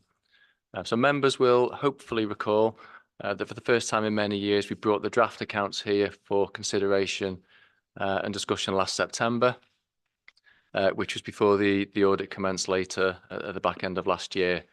Audit work has now concluded, and Audit Wales are proposing that an unqualified or clean audit opinion be issued, and that the accounts are certified on that basis. As is always the case, some amendments to the draft accounts were required, but the very minor nature of them is reassuring, and very little has changed in reality from the draft version that members considered last year. The notable amendments related to the local government pension scheme, which we did anticipate would change and indicated as such in the draft accounts, and also some revisions to the senior officer remuneration information, and these are both explained in paragraphs 3.3 to 3.6, as well as in the audit report. Also included in Appendix 4 is a letter that Audit Wales recently issued to all local government bodies in Wales, reflecting on their accounts audit work from 2022-23, as well as looking ahead to the production of the 23-24 accounts, which is work that's already well underway at the moment. And I think we're very keen to work with Audit Wales as closely as possible, support them in whatever way we're able to help get that audit timetable back on, I guess what I would consider to be track, really. So we're not bringing accounts here for certification when we're in the following financial year again, really. So we have had discussions with Audit Wales, and I'm sure Gareth will comment on that when I hand over to him shortly. I think, I know, Chair, you alluded to the accounts being a bit easier to understand. They still are, I think, a very complex, detailed document. It's a technical document that is time consuming, not only to prepare, but also to then navigate and support through the audit process, dealing with the queries that we receive. So I'd like to thank Hugh and Ewan, who are with me today in particular, but also colleagues within the finance team and across the wider organisation. It's a collective effort, and it is a tight timetable. It's a lot of work that has to get pulled together to produce this, but it's I guess it's reassuring from my point of view that having gone through that rigorous audit, that we're confident we've got a good set of accounts. That's probably all I was going to say at this point. If there are any questions, I can take them at the end, but I'll hand over now to, I'm hoping Gareth is online. He's going to appear now from Audit Wales to take us through their report. Thank you. Good morning, Gareth. Good morning, Chair. Just checking everyone can hear me first of all before I get underway. That's great. Can you hear me? Yeah, sorry. Yes. Yes. Okay. Thank you very much. And thanks to Gareth as well for that introduction. So as Gareth set out there, we're just here to present our audit of accounts report. So this is our standard report that summarises the results and outcomes of our audit each year. Wasn't proposing really to run through many of the key details of the report. I was just going to summarise some of the key headlines, many of which Gareth has helpfully summarised already for me. So I was going to ask if he'd copy my notes, really, but I'll just run through quickly those headlines again. As was set out and on page 207 of the report, we are proposing an unqualified, that is a clean audit opinion over the 22-23 set of financial statements. Clearly good news. And our proposed audit certificate is set out then in Appendix 2 of the report, confirming that. You then have Appendix 3 of the report, which sets out some of the adjustments and amendments that have come through with the audit process. Ultimately, that happens every year. As you've alluded to, Chair, the set of accounts is an incredibly complex document with a lot of technical issue within there. So it's unsurprising, really, that a few amendments do come up every year, but there's nothing of high-level concern from our opinion in terms of the number or the value of those amendments. It's just part of the natural process, really. That said, there was one large amendment in particular in terms of value this year that you'll see at the top of the table in Appendix 3, and that just relates to that adjustment to the pensions reserve. So broadly £55 million or so. Very large in value, but very technical in nature, has no impact on the council's financial standing or usable reserves. Purely a technical accounting matter, really, that did take a significant amount of time to resolve. between us and the council, but we're now satisfied that that is correctly presented in line with accounting standards. And you can see further details of that issue on page 210 of your packs today. Other than that, no real significant issues to report from the audit. Gareth also highlighted the Conwy Harbour Authority annual return, which is presented for members' information. Just to confirm from our perspective that we have reviewed that as external auditors. We're satisfied with the status of that set of accounts. So on the assumption that the committee today approves the Conwy Council set of accounts for 22-23 and the Harbour Authority annual return for 22-23, the Auditor General is then scheduled to certify both sets of accounts tomorrow afternoon. So that's the plan in terms of rounding all this off. Our focus then turns to future years in terms of scheduling and carrying out our audit work in Conwy Council and across the whole of the local government sector. And Gareth also flagged up the letter that has been sent out from our Executive Director of Audit Services in your packs there today as well. And ultimately now that is a key focus for us going forward. From my own personal perspective, I will be moving on from the audit of Conwy Council this year. So this will actually be my last year in AC with you here today. But we've got a new team set up, ready to go. I believe they have meetings already set up with the finance team and others of the council over June to really try and kickstart the process now for the 23-24 accounts and audit process. Because I think, as Gareth alluded to, ultimately, standing here today, getting a set of accounts certified more than a year after their accounting end date is not an ideal position to be in. So I think on both sides, we recognise that there's work to be done and a challenge that lies ahead in terms of bringing things together and back on track. So ultimately, that was all I really had to say, Chair. Happy to take any questions that anyone may have. But just huge thanks really to everyone involved in the process from our side. We've got members of our team here today on the call, and also on the council side. We're very grateful really for the amount of cooperation and assistance that we do receive. So huge thanks to them. Thank you, Gareth. And now that I've heard that this is your last meeting with us, if I heard you properly, then I wish you well for the future, and thank you for your support and help. No problem. Thank you very much. Councillor Paul, you have a question. This is to our own Gareth. Can I just first commend Gareth's work since he's arrived with us? I think he gets the public interest bit of public finance, which I have to say not all financial people do. But I think Gareth certainly gets the public interest point of view. My main question, and this results from many discussions with other councillors, and it is a concern, is do our accounts accurately record our contingent liabilities?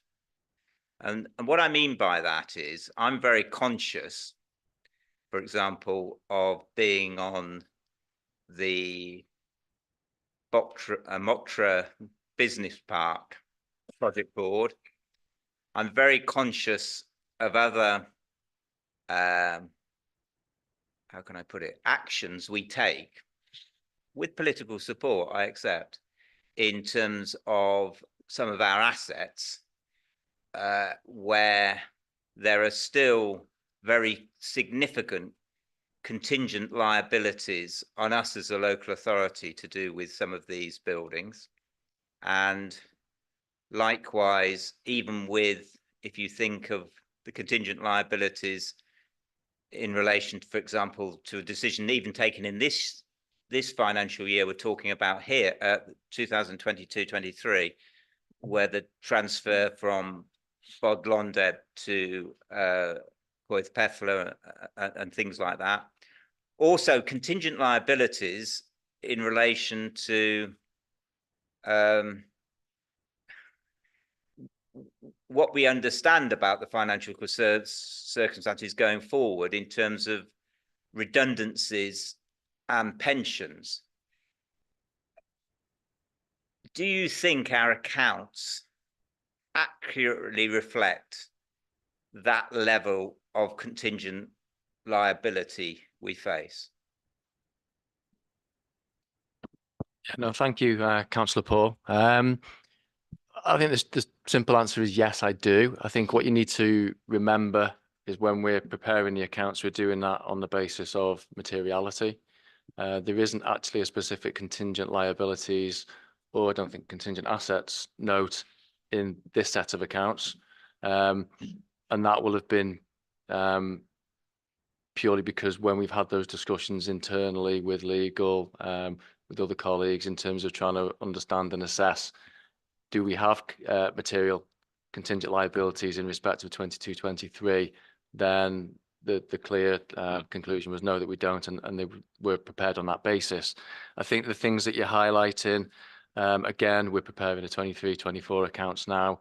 We'll have those discussions internally. We'll seek that advice from legal colleagues, and it may well be that, depending on what those discussions lead to in terms of the likes of any potential liability that we may have in terms of redundancy, or any buildings or assets that you're referring to, that we might need to put something in there. But in terms of this set of accounts, yes, I am confident that they're correctly prepared on that basis.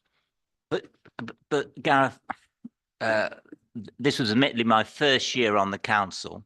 These accounts relate to my first year, for example, on the Mocktra Business Park.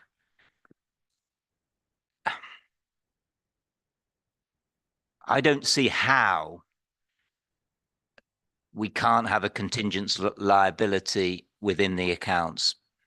And I don't want to say any more because of the legally privileged and confidential matters in relation to that. But I do worry that we're not capturing fully the risks going forward.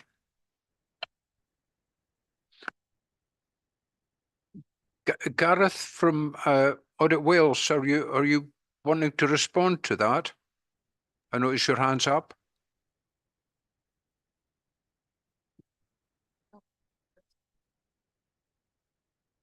Gareth was mentioning there around around sort of establishing contingent liabilities and so on. And I suppose just to provide some assurance as well that this is a key question that we ask during the audit process. So a key focus from our work is to assess whether disclosures around provisions and contingent liabilities are complete. So we do ask those questions as part of the audit. Again, as Gareth set out, with materiality in mind as we do that, because that's really what drives our work. But just to provide that assurance that that question is asked as part of the audit as well. Okay, thank you. Thank you, Gareth. Councillor Gareth. Yeah, so just to clarify about my understanding of that contingent liabilities then. So as far as the Mocktra building is concerned, we've got a better than 50% chance of us not having a liability on that. Or are we not able to estimate what that liability is?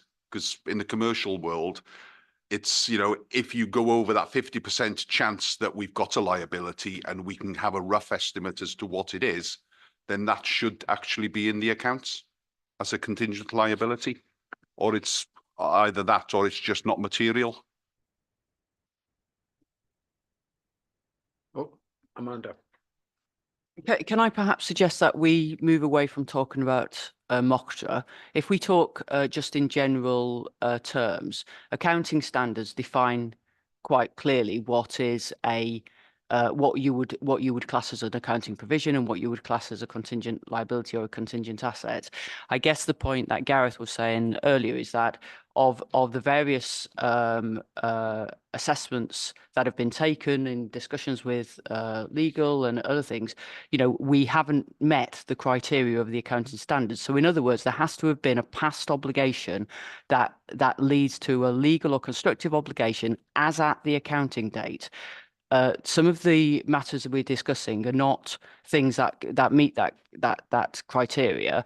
It doesn't mean to say there aren't potential future risks. You know, so if we move on to using the budgetary ones, and the fact that, for argument's sake, we've set a budget in 24, 25, not knowing that for definite we're going to get money to do with the pensions for teachers, you know, that's a financial risk for the future budget, but it isn't a crystallized historic obligation as at the 31st of March. So effectively, we wouldn't therefore account for it in that way. So I guess, as Gareth assured you, and as Lucy has assured you, in the context of consideration for the accounts, you know, appropriate consideration is given as to whether we have any provisions or contingent liabilities, and the various points and buildings and whatever that have been discussed have been considered in that context, but don't meet the criteria of the accounting standard in the context of needing to put them in the accounts. That doesn't mean, as I say, to say that there won't be future financial pressure and risk arising from some of those things at different points in time in the future as events and circumstances crystallise. Thank you, Amanda. And I think from a GAC point of view, I think we can take some assurance from that there is clarity around the process that is followed and the information that's taken into account at a particular point in time, which is what we should really be interested in. So thank you for that. Nigel. Thank you, Chair, and thank you, Gareth, for the report. I think the key comment back on this potentially for Audit Wales is timeliness of audits. Clearly, it doesn't enhance the ability to govern effectively, and it's something, and I'm mindful of the capacity issues that I hope is not repeated in the future. And if there is outstanding stuff, that we try and resolve it PDQ, because it just weighs down on the organisation not to be able to move on. The fact that we're sat here in May 24 dealing with 2022-3 financial year is not good practice. So I'd reinforce Gareth's comment about Gareth's comment about the need for timeliness on audit. I do want to pick up a particular point because I think it shows progress within the authority. And that is in relation to page 77, the penultimate paragraph, which is on the cover report, or page 8 of the actual report. Page 77, penultimate paragraph that commences the budget for 2022-23 was monitored.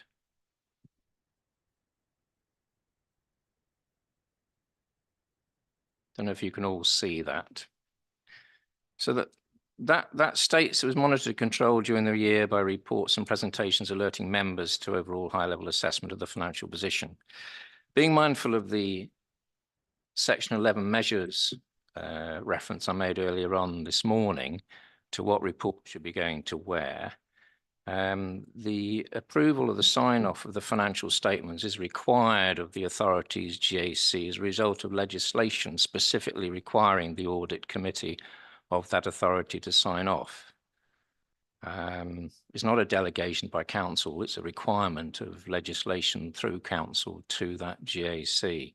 Is my understanding, Kerry, correct me if I'm wrong, but it's my understanding of what the measure specifically says. Now, my mum always used to say to me, son, you should never sign anything unless you've read it and understood it.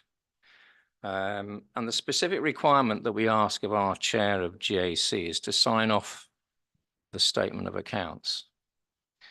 Now, in 2022-23, it'd be interesting if officers look at the GAC meetings between June 2022 and February 2023 and look at the GAC agendas of that to tell me when GAC considered a financial report in relation to the financial statements.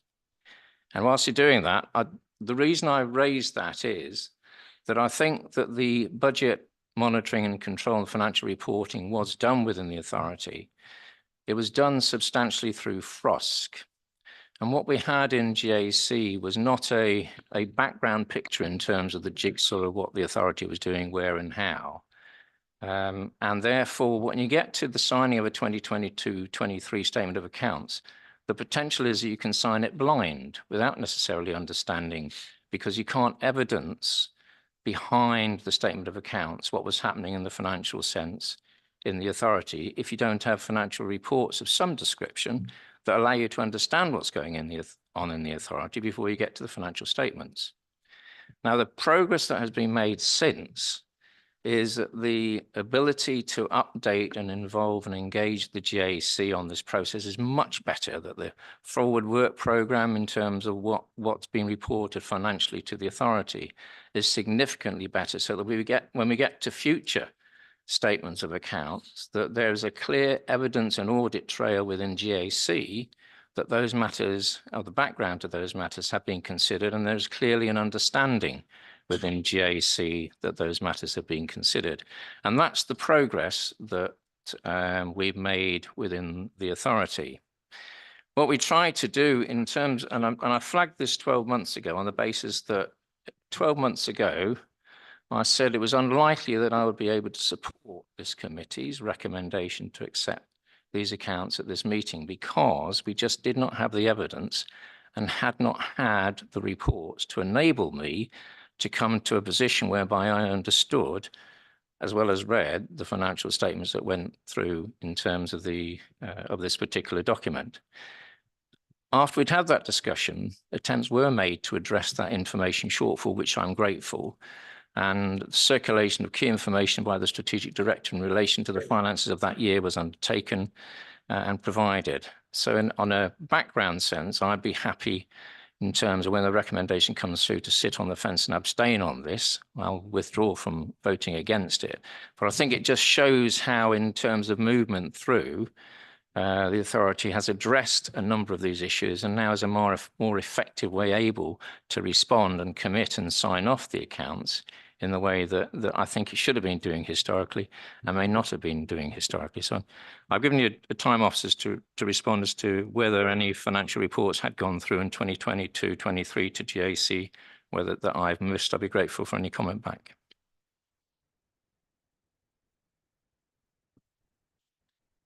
Thank you, Nigel.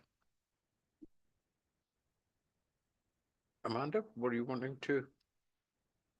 Sorry, so you're saying in order to support this year's account or the accounts for 22-23, what reports did the audit committee consider? I'm just trying to think of the timing of the reports that so certainly in the autumn of last year, I have brought a number of sort of financial reports to the committee. So, but obviously that would have been in the 23-24 year. So I guess if you're taking the same stance as you did last year, then it will be the same stance, because we didn't. I mean, what I would observe though is that, you know, accounts are a record of the activity that's taken place. You're referencing the need for budget information alongside it. Well, you know, whilst I'm not denying budgetary information compared to actual information is of valid relevance to an authority managing its financial position, a set of transactions relating to what has been spent is not contingent on a budget in the first place.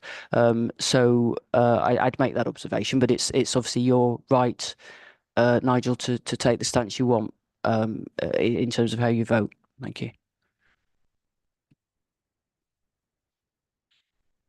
Are there any more comments or questions? Oh, there's a hand up. But, oh, Phil, you're your camera is off, I think, but your hand's up. All right. Thank you, Chair. I just wanted to ask our Gareth about the changes to the pension. I know it's an asset, and I know in the past, when I was looking at it, it was always a massive deficit, which swung wildly from year to year. But we never had to change the size of the deficit as you've had to change the size of the pension asset. And I wondered why, and again, the size of the deficit had no bearing on the council's ability to operate. So why do you change the assets but not the liability?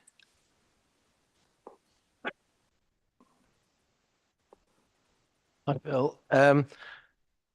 When it was a liability, as you say, it was done a certain way, but then now it became an asset. There are rules about how much of an asset you can declare in the accounts, and you have to request another thing called an asset ceiling calculation. And using that sort of technical calculation, you have to reduce how much of the asset you're allowed to show.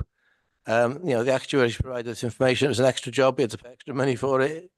When basically your scheme becomes an asset by these calculations, you have to adjust it down basically by the asset ceiling calculation. But it's quite technical. I don't understand it that much more than that. Right, thank you. I just wondered why the liability isn't affected in any way, because it was a pretty meaningless figure, was it not? Yeah, it's just a kind of calculation. As you say, it doesn't affect the cash of the authority, does it? No. But when you calculated the liability, that was the answer, and you were allowed to declare the actual liability. But according to accounting rules, if it became an asset, you weren't allowed to show the full asset. That wasn't Right. prudent to declare it or something, and you had to reduce it by this specific calculation.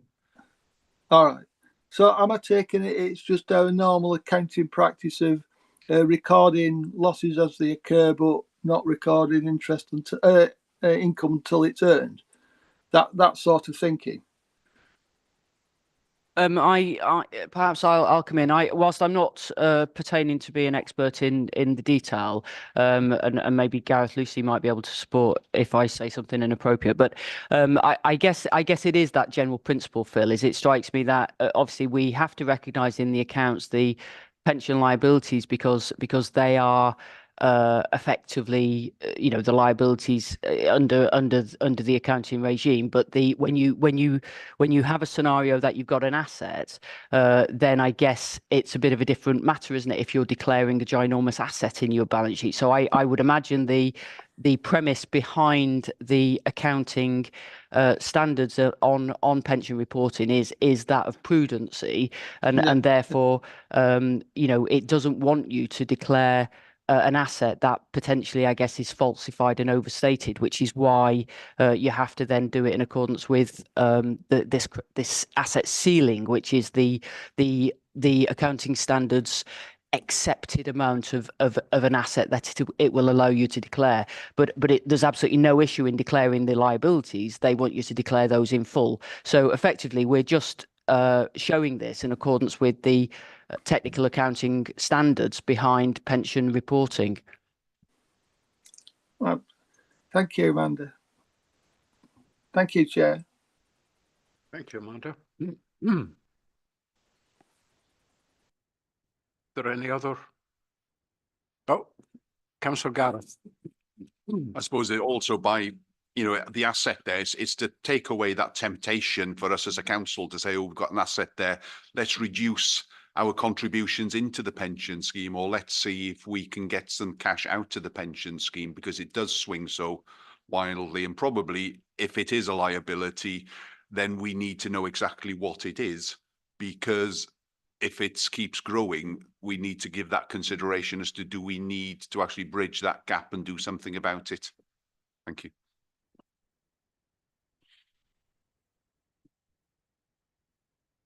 Okay. Can I just, but before we look for a proposer and seconder for on three fronts here, can I just return to some of Nigel's comments, which I think was questioning whether I should feel comfortable or not putting my signature to the letter of representation and the accounts. I guess I would never claim to be the absolute expert on accounts, certainly council accounts, but I do believe that I understand a lot of what's in there, because after hours of reading, plus the improvements that have been introduced over the past 2 years, and Nigel has thanked Gareth and his team, and I would add my thanks to that. I think also it may be that for 22-23 we did not see some reports that we now realise that we should have done, but that I don't think removes the fact that as chair I can still take some confidence from having listened in to meetings and watched the recordings. So I just want to assure you that I do not and will not put my signature to these documents lightly. So because it's very important. But I do acknowledge what Nigel is saying, that there is necessarily no hard and fast evidence over a long period of time that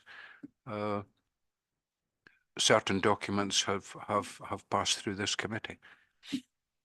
So having said that, and having hopefully provided you with some confidence, we now have 3 recommendations to consider.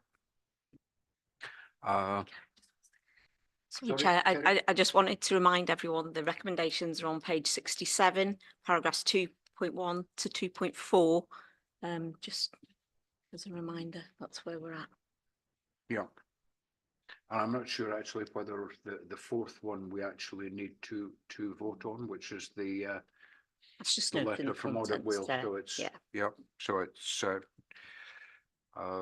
so first of all, that we have considered the Audit Wales report, and that we approve the annual finance and governance report 22-23, including the audited final statement of accounts and the annual governance statement, which were in Appendix 1.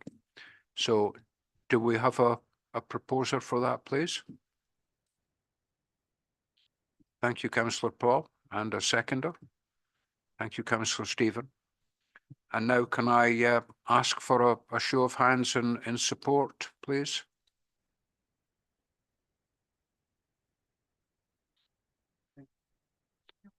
No. So Nigel, are you abstaining or voting against? Abstention, Chair, please. Sorry? Abstention, please. Okay. Just ask against. Sorry? Just ask if anyone's against, please. Is anyone not in support? I think we had 6 in support. We had 6 in support and 1 abstention, and we have 1 apology.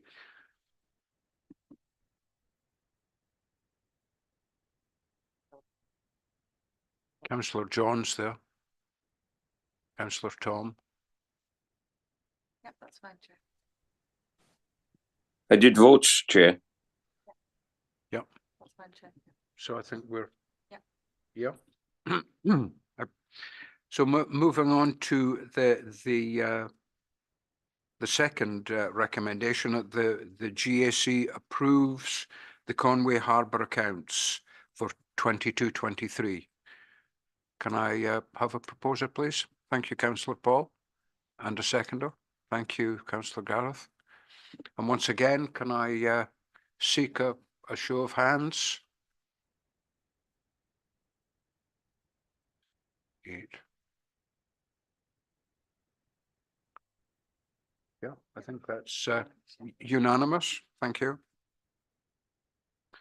And finally, that the final recommendation that the Governance and Audit Committee agree the content of the final letter of representation and authorises me to sign that letter.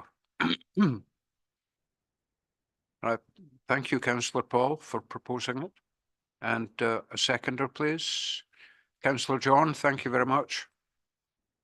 And once again, can I seek a show of hands, please, in support of that?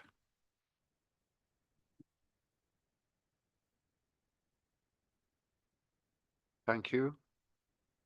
And Nigel? Abstain, Chair. Okay. Thank you. So, yeah. Okay, thank you very much for that.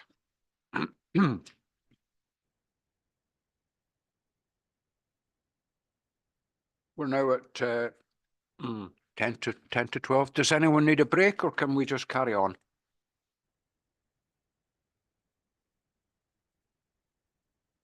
I think we'll just carry on. So thank you again, Gareth, and your team. Thanks. So now moving on to item 8, and this is over to you, Amanda, to consider reports from yourself on 3 matters. So the floor is yours. Thank you very much, Chair. So the first report starts on page 235, and that is the latest review of our corporate risks and issues following the latest round of service performance reviews, where they are formally reviewed and any changes are reported through that process. But hopefully to reassure members that the review of risks and issues is not just done twice a year. Services review them on an ongoing basis as part of service delivery and management. So the process following the service performance reviews, as you may recall, is that the any proposals for change are then quality assured by a strategic quality assurance group. And that group comprises membership of the leader, cabinet member for audit policy and performance, and other relevant cabinet members, and the senior leadership team and my team. So any proposals for change are quality assured there before they come through the democratic process. So this report has already been to Finance and Resources Scrutiny. That was back in April. And Finance and Resources Scrutiny have made some recommendations which are set out in section 12 of this report, which is on page 239. I'll come to those in a moment. In terms of the proposed changes that have come through the recent review, they are set out under paragraph 3.8 on page 237, and I will just talk through those with you now. So in terms of the changes, so a new issue has been proposed in relation to the Welsh Government funding formula and the impact that that has in terms of Conway's financial settlement for 24-25. The detail of that new issue is actually set out on page 242. In terms of new risks that are being proposed, the first one there, the risk of service failure due to the inability to replace vehicles. That has been a service risk for a number of years. It is being proposed to escalate that to a corporate risk because the authority's fleet actually impacts the whole of the organisation in terms of service delivery. That risk is in relation predominantly to lead-in times for delivery of replacement vehicles. So in terms of the supply chain there, that is what that risk is in relation to. The detail of that is actually set out on page 287. The next new risk that is being proposed is the risk that Conwy fails to manage its contracts effectively, and the detail of that risk is set out on page 288. In terms of changes to existing corporate risks, so in relation to the risk that governance and audit members will not be appropriately inducted into their roles, the proposal is to remove that risk. That is deemed no longer a risk because the controls to manage that risk are considered implemented. And you'll find the detail of that risk on page 321. The second risk around the us preparing for the end of PSTN lines. Please don't ask me what PSTN stands for because I can't remember. I think it's public something telephone. Is to do with the telephone network switching to digital in 2025. The risk that some of our operational processes and services will cease to work. Satisfactory assurance has been provided on that risk because there is a working group set up and plans are underway already to mitigate that risk. So the work is already underway to deal with that risk. So that is why satisfactory assurance is being proposed there in terms of the effectiveness of the controls. And the detail of that risk is on page 322. The third proposed change is in relation to the risk around increased violence and aggression towards officers and elected members. The proposal is to separate that into two separate risks in terms of one risk relating to members and one risk relating to officers, because the control measures to manage those risks in some cases are slightly different. And it was thought that because of the importance of safeguarding our staff and our members, that each risk needs its individual focus in terms of its management. So that is why that is being proposed to separate that out into two separate risks. The detail of that as it stands at the moment is on page 336. If I just draw your attention on page 239, section 12, when this was reported to Finance and Resources Scrutiny, there was a very good discussion and debate around our corporate risks and issues.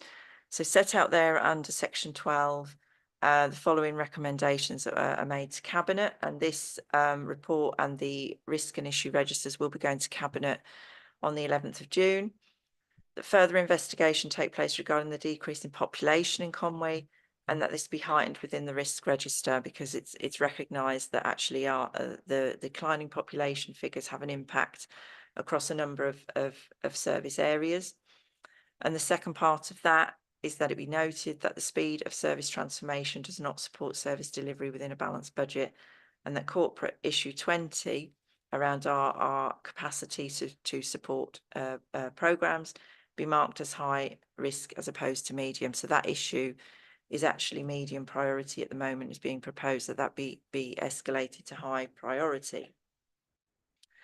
In terms of the dashboard, so the issue dashboard is on page 240. And what I've tried to do this time is make further improvements. I've included a performance summary there to help evaluate the change from the previous reporting period to the current reporting period. So the change there's been that the corporate risk, last time there was a corporate risk in terms of a lack of a strategic vision for our assets, and it was approved that that is actually an issue because that is now being realised. So that's now been transferred to the corporate issue register. In terms of our issues, 92% of our issues are considered high priority, with the remaining 8% medium priority. And there's a commentary around the status of the mitigating actions. In terms of mitigating actions and their progress and the progress against the agreed completion dates for each of those actions, they are tracked very closely. And again, the progress is quality assured by the strategic risk and issue group to make sure that things are being implemented in a timely and effective manner. But we have to be realistic in terms of the current climate as well, in terms of capacity. But those, the progress of those are tracked very, very closely. We are still working on a way of being able to provide an audit trail of where those end dates may have shifted. We do have that data, so we do have that audit trail. It's just including it in this report we're still working on that. But rest assured, we are progressing that. The risk dashboard is on page 283. And again, there I've included a commentary evaluating any changes between the previous reporting period to the current one.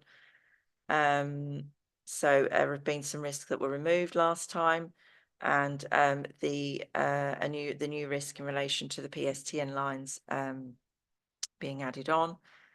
In terms of the composition of our risks, 42% are critical, 42% are major, 12% are moderate, and 4% are considered minor in terms of their residual risk rating.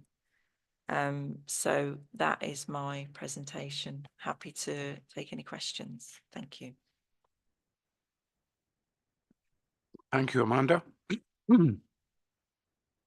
Councillor Paul. Excuse me. Can I start by thanking Amanda? And I understand this is Amanda's last meeting. Is that right? And she'll be a great loss to the council. In my 2 years of being involved with Amanda, you know, nothing's been too much trouble or bother. And she's managed this area, in my view, very effectively, and has always taken the feedback she's had and tried to improve the information we have. So I would want personally to put it on record, but I'm sure the committee would want to put it on record as well. My specific question relates to the risk of the Welsh Government funding formula and that going forward. And it picks up a bit on what Nigel was saying earlier of us being alerted early to issues. Now, I do remember having a presentation on the Welsh Government funding formula. I honestly can't remember which committee it was at, whether it was Frost or here, but we did have a presentation on that. It really is quite fundamental to Conway Council.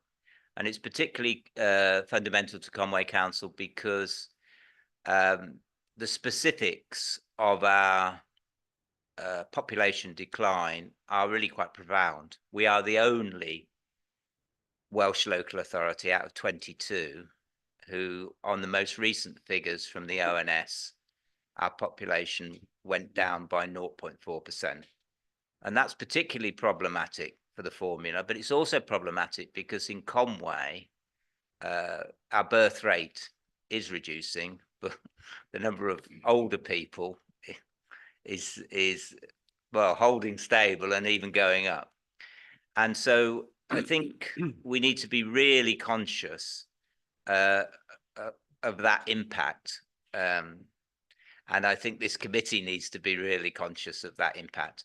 And it is why, for example, I raised earlier in the meeting the number of unfilled school places we have. We really need to be aware of that as an audit and governance committee.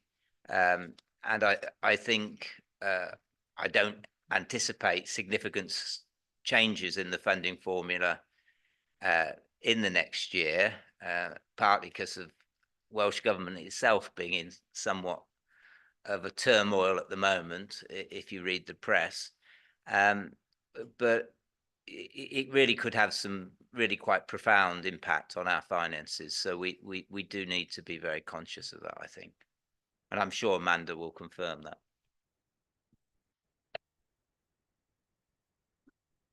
Thank you, Councillor Paul. Are there any other? Nigel. Thank you, Chair. Couple of comments from me, Amanda, on through you, Chair, on this. I think the overall, it's much better document, I think, than we maybe looked at 12, 18 months or so ago. So well done the progress on there. There's still a bit of me that says, might it, for presentation purposes, be helpful to separate out corporate issues from the corporate risk as two separate documents? And when you get them together, they sort of mold into one. There may be some benefit in having them as key documents, independent of each other. I think that's a presentational issue. I'm worried that your trend arrows appear to be stuck in without really going anywhere, forward, back, up, down, sideways, or whatever. And I'll give you a specific example for that. You wanted to, and you've recommended in the report a removal of the GAC members unable to fulfill their GAC role due to lack of training or whatever else it is. You'd expect, therefore, to have seen that arrow go southwards over time, wouldn't you, Amanda? So I think it's sort of more can be done with telling the story in relation to that. The landscape sheets are still a bit busy. I think you can get a clearer, simpler tabler on there that captures the colouring and the arrows of movement a bit more easily than currently is. It's all there, but it just might be shuffled into a more simpler system still. I was delighted. The highlight for me of this whole report appeared on page 242.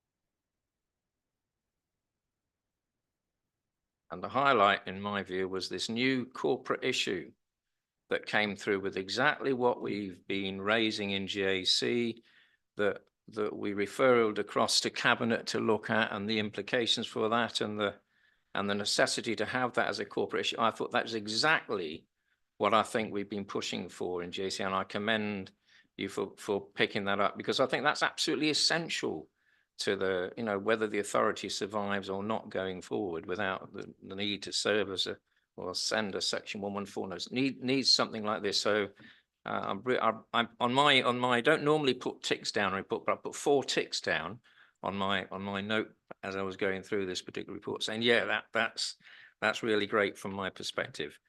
So I think that the overall there's still an awful lot of information in this report. It's still a lengthy report. How much more of it can we put into an appendix rather than to a live summary report to GAC or elsewhere? And I have the final same comment as I made earlier about, to who do you engage or consult politically on this type of report? And it may well be that as part of the conversation we flagged earlier between the chair of this committee and the portfolio lead, this might be another area where you might want to consider that the chair of the committee, in addition to the portfolio holder, might usefully be tapped on the engagement consultation bit going forward, because it is the GAC that you're reporting to, and as we said earlier, Ian, it is not part of the political construct for that purpose. Those are my comments, but overall, we're getting there. Thank you very much, and best wishes. Thank you, Nigel. I had one question on the corporate issues, which was on number 20 on programme management. So to some extent, it's picking up on Councillor Paul's earlier point about programme management as well. So there is an issue which is being managed, hopefully, about lack of capacity to support new projects. I'm not sure if anyone is in a position to comment on the extent to which, if any, this is impacting on the new approach to managing programmes and projects which Emma Roberts presented to us a few months ago. Is there any impact on that, or is it simply an impact on the ability to take on new projects? I think effectively it's part and parcel of that, because Emma leads a team, as you know, who provide project management support across the range of council's activities. And in fairness, it's as well as Emma and her team, there are dedicated project managers within services as well, albeit they may have sort of a wider role than just project management. So what's I think, what's recognised is as a council we have got a lot of critical activity ongoing, which needs project support, and obviously the more we move into trying to address our financial challenges through maybe doing digital transformation or looking at the school situation or whatever we're doing, all those projects require project support, and that capacity is limited. So I think I would also observe what we've been trying to do to address and mitigate the risk as well is actually look at ensuring that we are prioritising the project resource that we have as much as possible, and so I think there's a number of historic programme and project boards that have been running, which perhaps we've been looking at whether actually they are still the priority and whether that focus needs to be moved, and that is underway. And I think it's also recognised, and I think Councillor Paul rightly makes this reference, that we may well need to build capacity in this area to address the challenges that we've got. So I think my recollection when Emma came around, what she was outlining was some of it was also about trying to make sure and promulgate expertise across the organisation in a more consistent manner, and making sure that there was learning, regular learning and reflection on activities to make sure that those skills were sort of spread and developed across the organisation. So I would say some of what Emma was doing was in response to the risk, but as I say, we're also doing other activity in response to the risk, which is that lack of capacity where clearly we need it. Does that help? Okay, thank you. Thanks.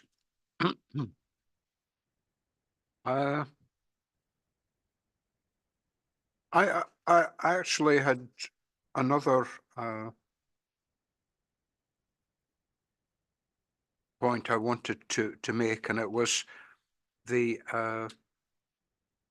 new risk of increased violence and aggression towards officers and elected members, which personally just gave me some concern. And I was just seeking a little bit of background really as to why it has been felt necessary to add this to the register, and also why it is seen necessary to split it between officers and elected members. Is it? But is anyone able to sort of enlighten me on this? Do you want me to come in on that, Chair? That's not a new risk. That's actually been on our risk register for some time now, and it came about, I think, as a result of the sort of recognition of the current financial situation that we are in. We'd noticed in some areas then that there would have been an increase in incidents. Sorry, maybe I misworded it. But it gives me concern generally. But why is it necessary to split it? I think because it's important that we give both elements the focus that they need, and in terms of controls, and whilst we've got very good processes in place to manage the risks associated with that for both staff and members, some of the controls, it's felt we need to go into a little bit more detail around that, and in terms of the controls for staff and for members, they might be slightly different in some ways. And we just want to make sure, because obviously it's such an important area, we need to manage the safety and well-being of our staff and our members, that to separate them out and have two separate risks with that detail, making sure that we're doing everything that we possibly can. That was the reason to separate them out. Okay, thank you. Councillor Charlie, were you wanting to? Yeah, thank you, Chair. Yeah, I think they are slightly different. Elected members clearly have had some very difficult decisions to make over the last 2 years. So in the current year, people are clearly not very happy about 10% increase in council tax, but there's another £11 million of cuts to deliver.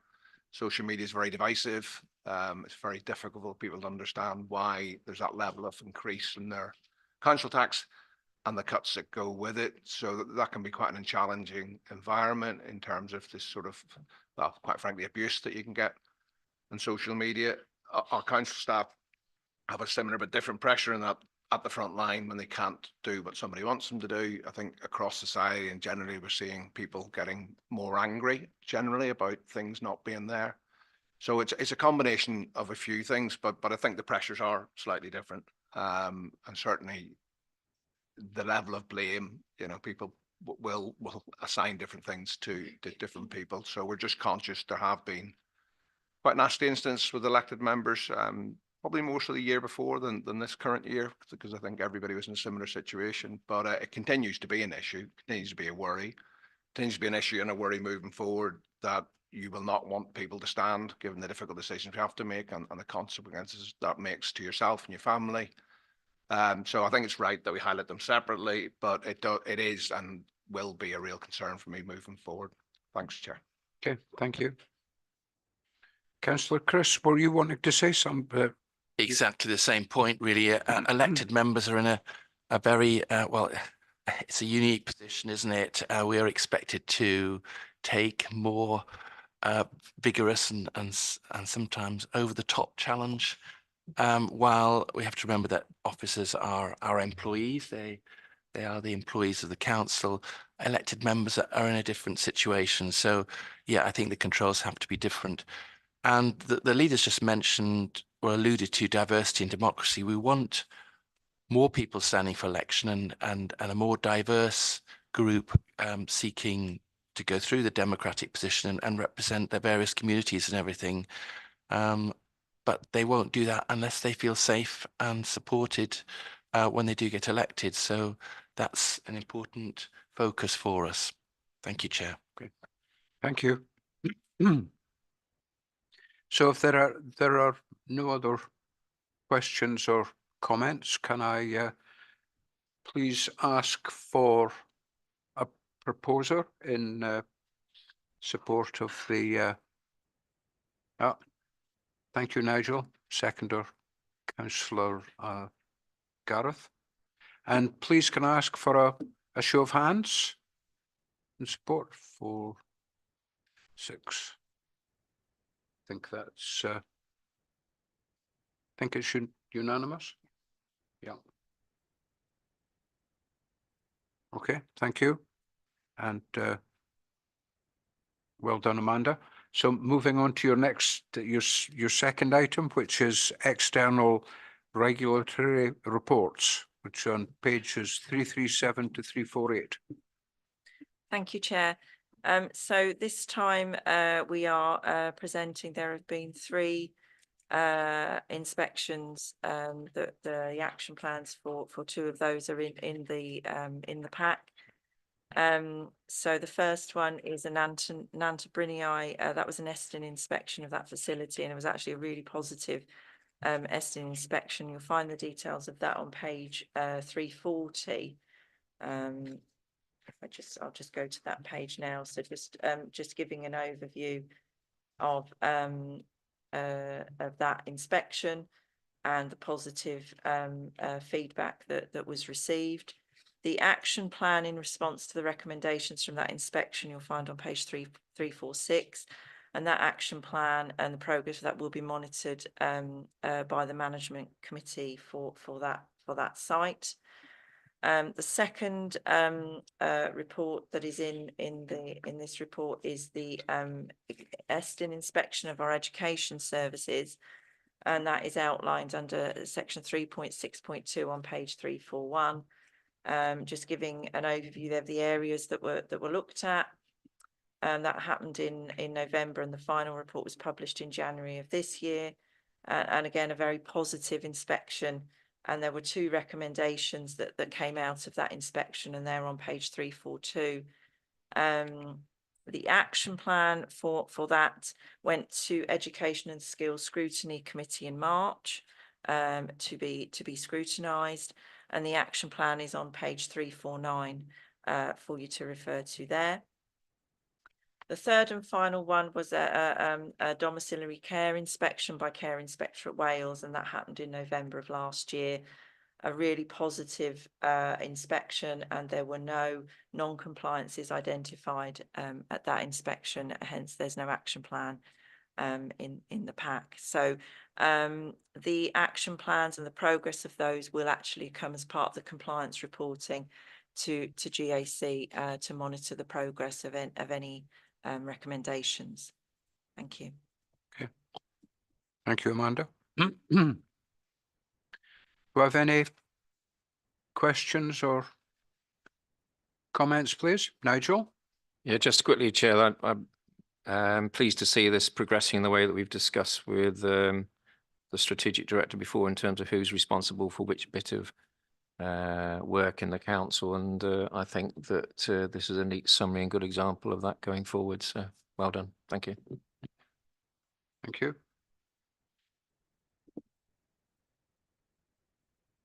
No other questions, comments? So once again, please can I ask for a proposer, please? Councillor Gareth, thank you. And the seconder, Councillor Paul, thank you very much. And a show of hands, please. 3, 4, 5. Yeah, I think it's unanimous. Yeah, thank you very much. And finally, Amanda, your third item, progress made on recommendations made within the external regulatory reports. Thank you, Chair. So my third and final report. So I've got the hat trick today, haven't I? Yeah. So this report is the 6 monthly report that we bring to Governance and Audit Committee, outlining progress made against the audit recommendations, so external audit recommendations, and you'll find the full detail of the report starts on page 355. So again, updates are provided as part of the service performance review process. They are then quality assured by an internal group that actually challenges any commentaries that we feel aren't really reflective of progress that has been made. We have, since the service performance reviews happened, we have actually gone back to services and asked for further updates. So the information in front of you today is as up to date as we can get it. We wanted to make sure that you had the most up to date information that we could provide in terms of progress. We do monitor the end dates very, very closely, as we do with the risk and issue mitigating actions, and we are still working on a solution to be able to include an audit trail of those within these reports so you can see how they have changed. But we do track those, so we do have that information. We're just trying to get the system to work for us so that we can include that within these reports. You will see within the main progress report that we're recommending removal of 17 of the recommendations. They are considered complete, and they're highlighted in red within the report. So I hope that's clear for you there. Again, they've been subject to that internal scrutiny in terms of just double checking where a service is proposing to remove a recommendation. It is quality assured, and if we don't agree internally, we do challenge it before it comes in front of you here. So that's the reports. I'm happy to take any questions. Thank you. Thank you. Nigel? Thank you, Chair. With a view to working smarter within the authority, I wondered on this particular type of report, including confirming the removal of recommendation, whether we could do one of two things. The first option is potentially to delegate it entirely to officers at the relevant strategic director level to deal with outside of committee, or secondly, to delegate it to the relevant officer in consultation with the chair and vice to deal with outside of the committee in order to try and ensure a more effective, smart way of working, Chair. certainly propose that in relation to this report and future reports of this nature. Thank you.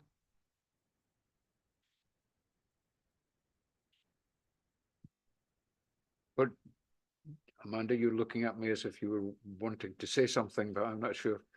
No, sorry, apologies. I apologies, Nigel. I wasn't quite paying attention. So are you effectively suggesting that the audit committee that you're suggesting the audit committee delegate to relevant officers sign off of the so effectively, in other words, that the audit committee won't do that and it will be officers? Through you, Chair, Amanda, it was either directly to officers or to officers in consultation with Chair and Vice. It was whatever. Yeah. I mean, I practically would support the first option without it needing to come back, but you may feel otherwise. Yeah, I guess my only query back to you is around you being assured, yeah, that I guess they're not being signed off inappropriately, but we have faith in our officers. Chair, well, yes, yeah, so well, Yeah, well, thank you, yeah, thank you for that. Again, personally, I don't have an issue with this coming to GAC. I said, as part of our role, I wouldn't like to be in a position where actions just disappear. And I think from a GAC perspective, it is good and it is positive for Amanda to be able to report that since our last consideration of this, 17 actions have been progressed and can be closed. I think as a committee, Nigel, it's important that we see that.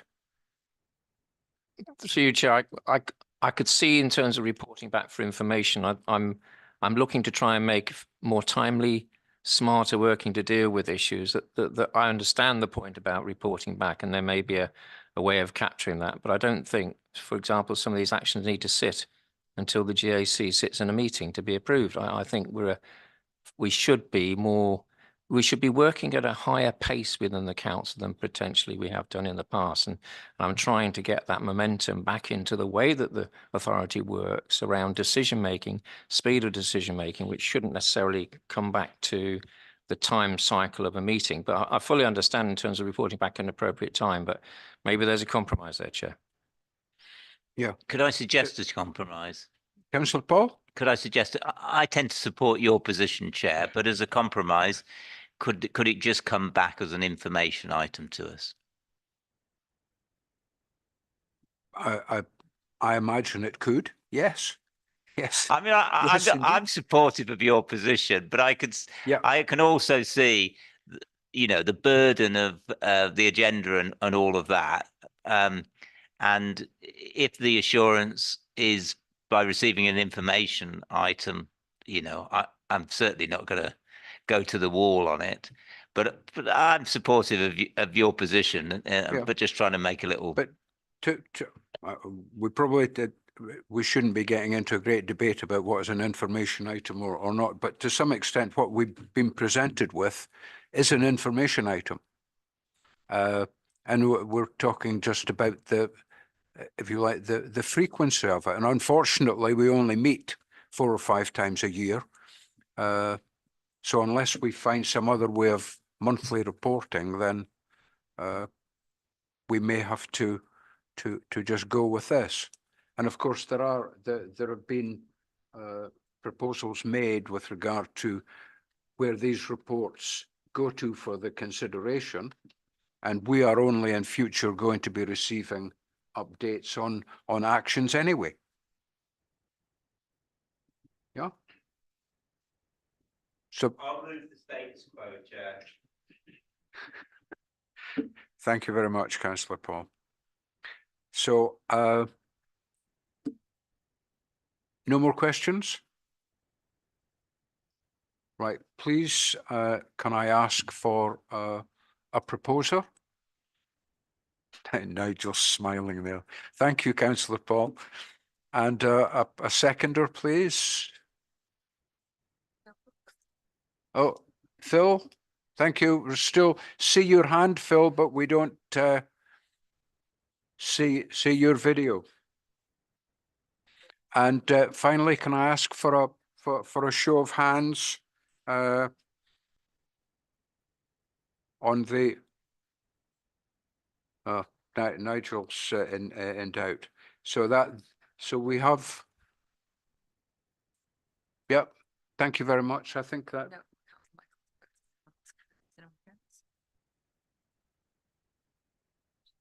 Oh, is it? Can I just reconfirm everyone is in support of the progress being made? Yeah. Thank you very much. And that we're happy for the items to be removed from the report as requested. Okay. Thank you very much. Now, just before we close, and to some extent, Councillor Paul, you stole my thunder, but as you noted, Amanda, this is Amanda's last meeting with us, very unfortunately. A week ago, I was shocked to hear that she was going to be leaving and moving on. So personally, and on behalf of the committee, I would just like to say a sincere thank you and to wish you all the very best for the future. I hope it goes very well for you. So thank you. You've been a big help. And I hope that your successor can continue on your good work. Thank you. So with that, I think we can close the meeting. Thanks for your contributions.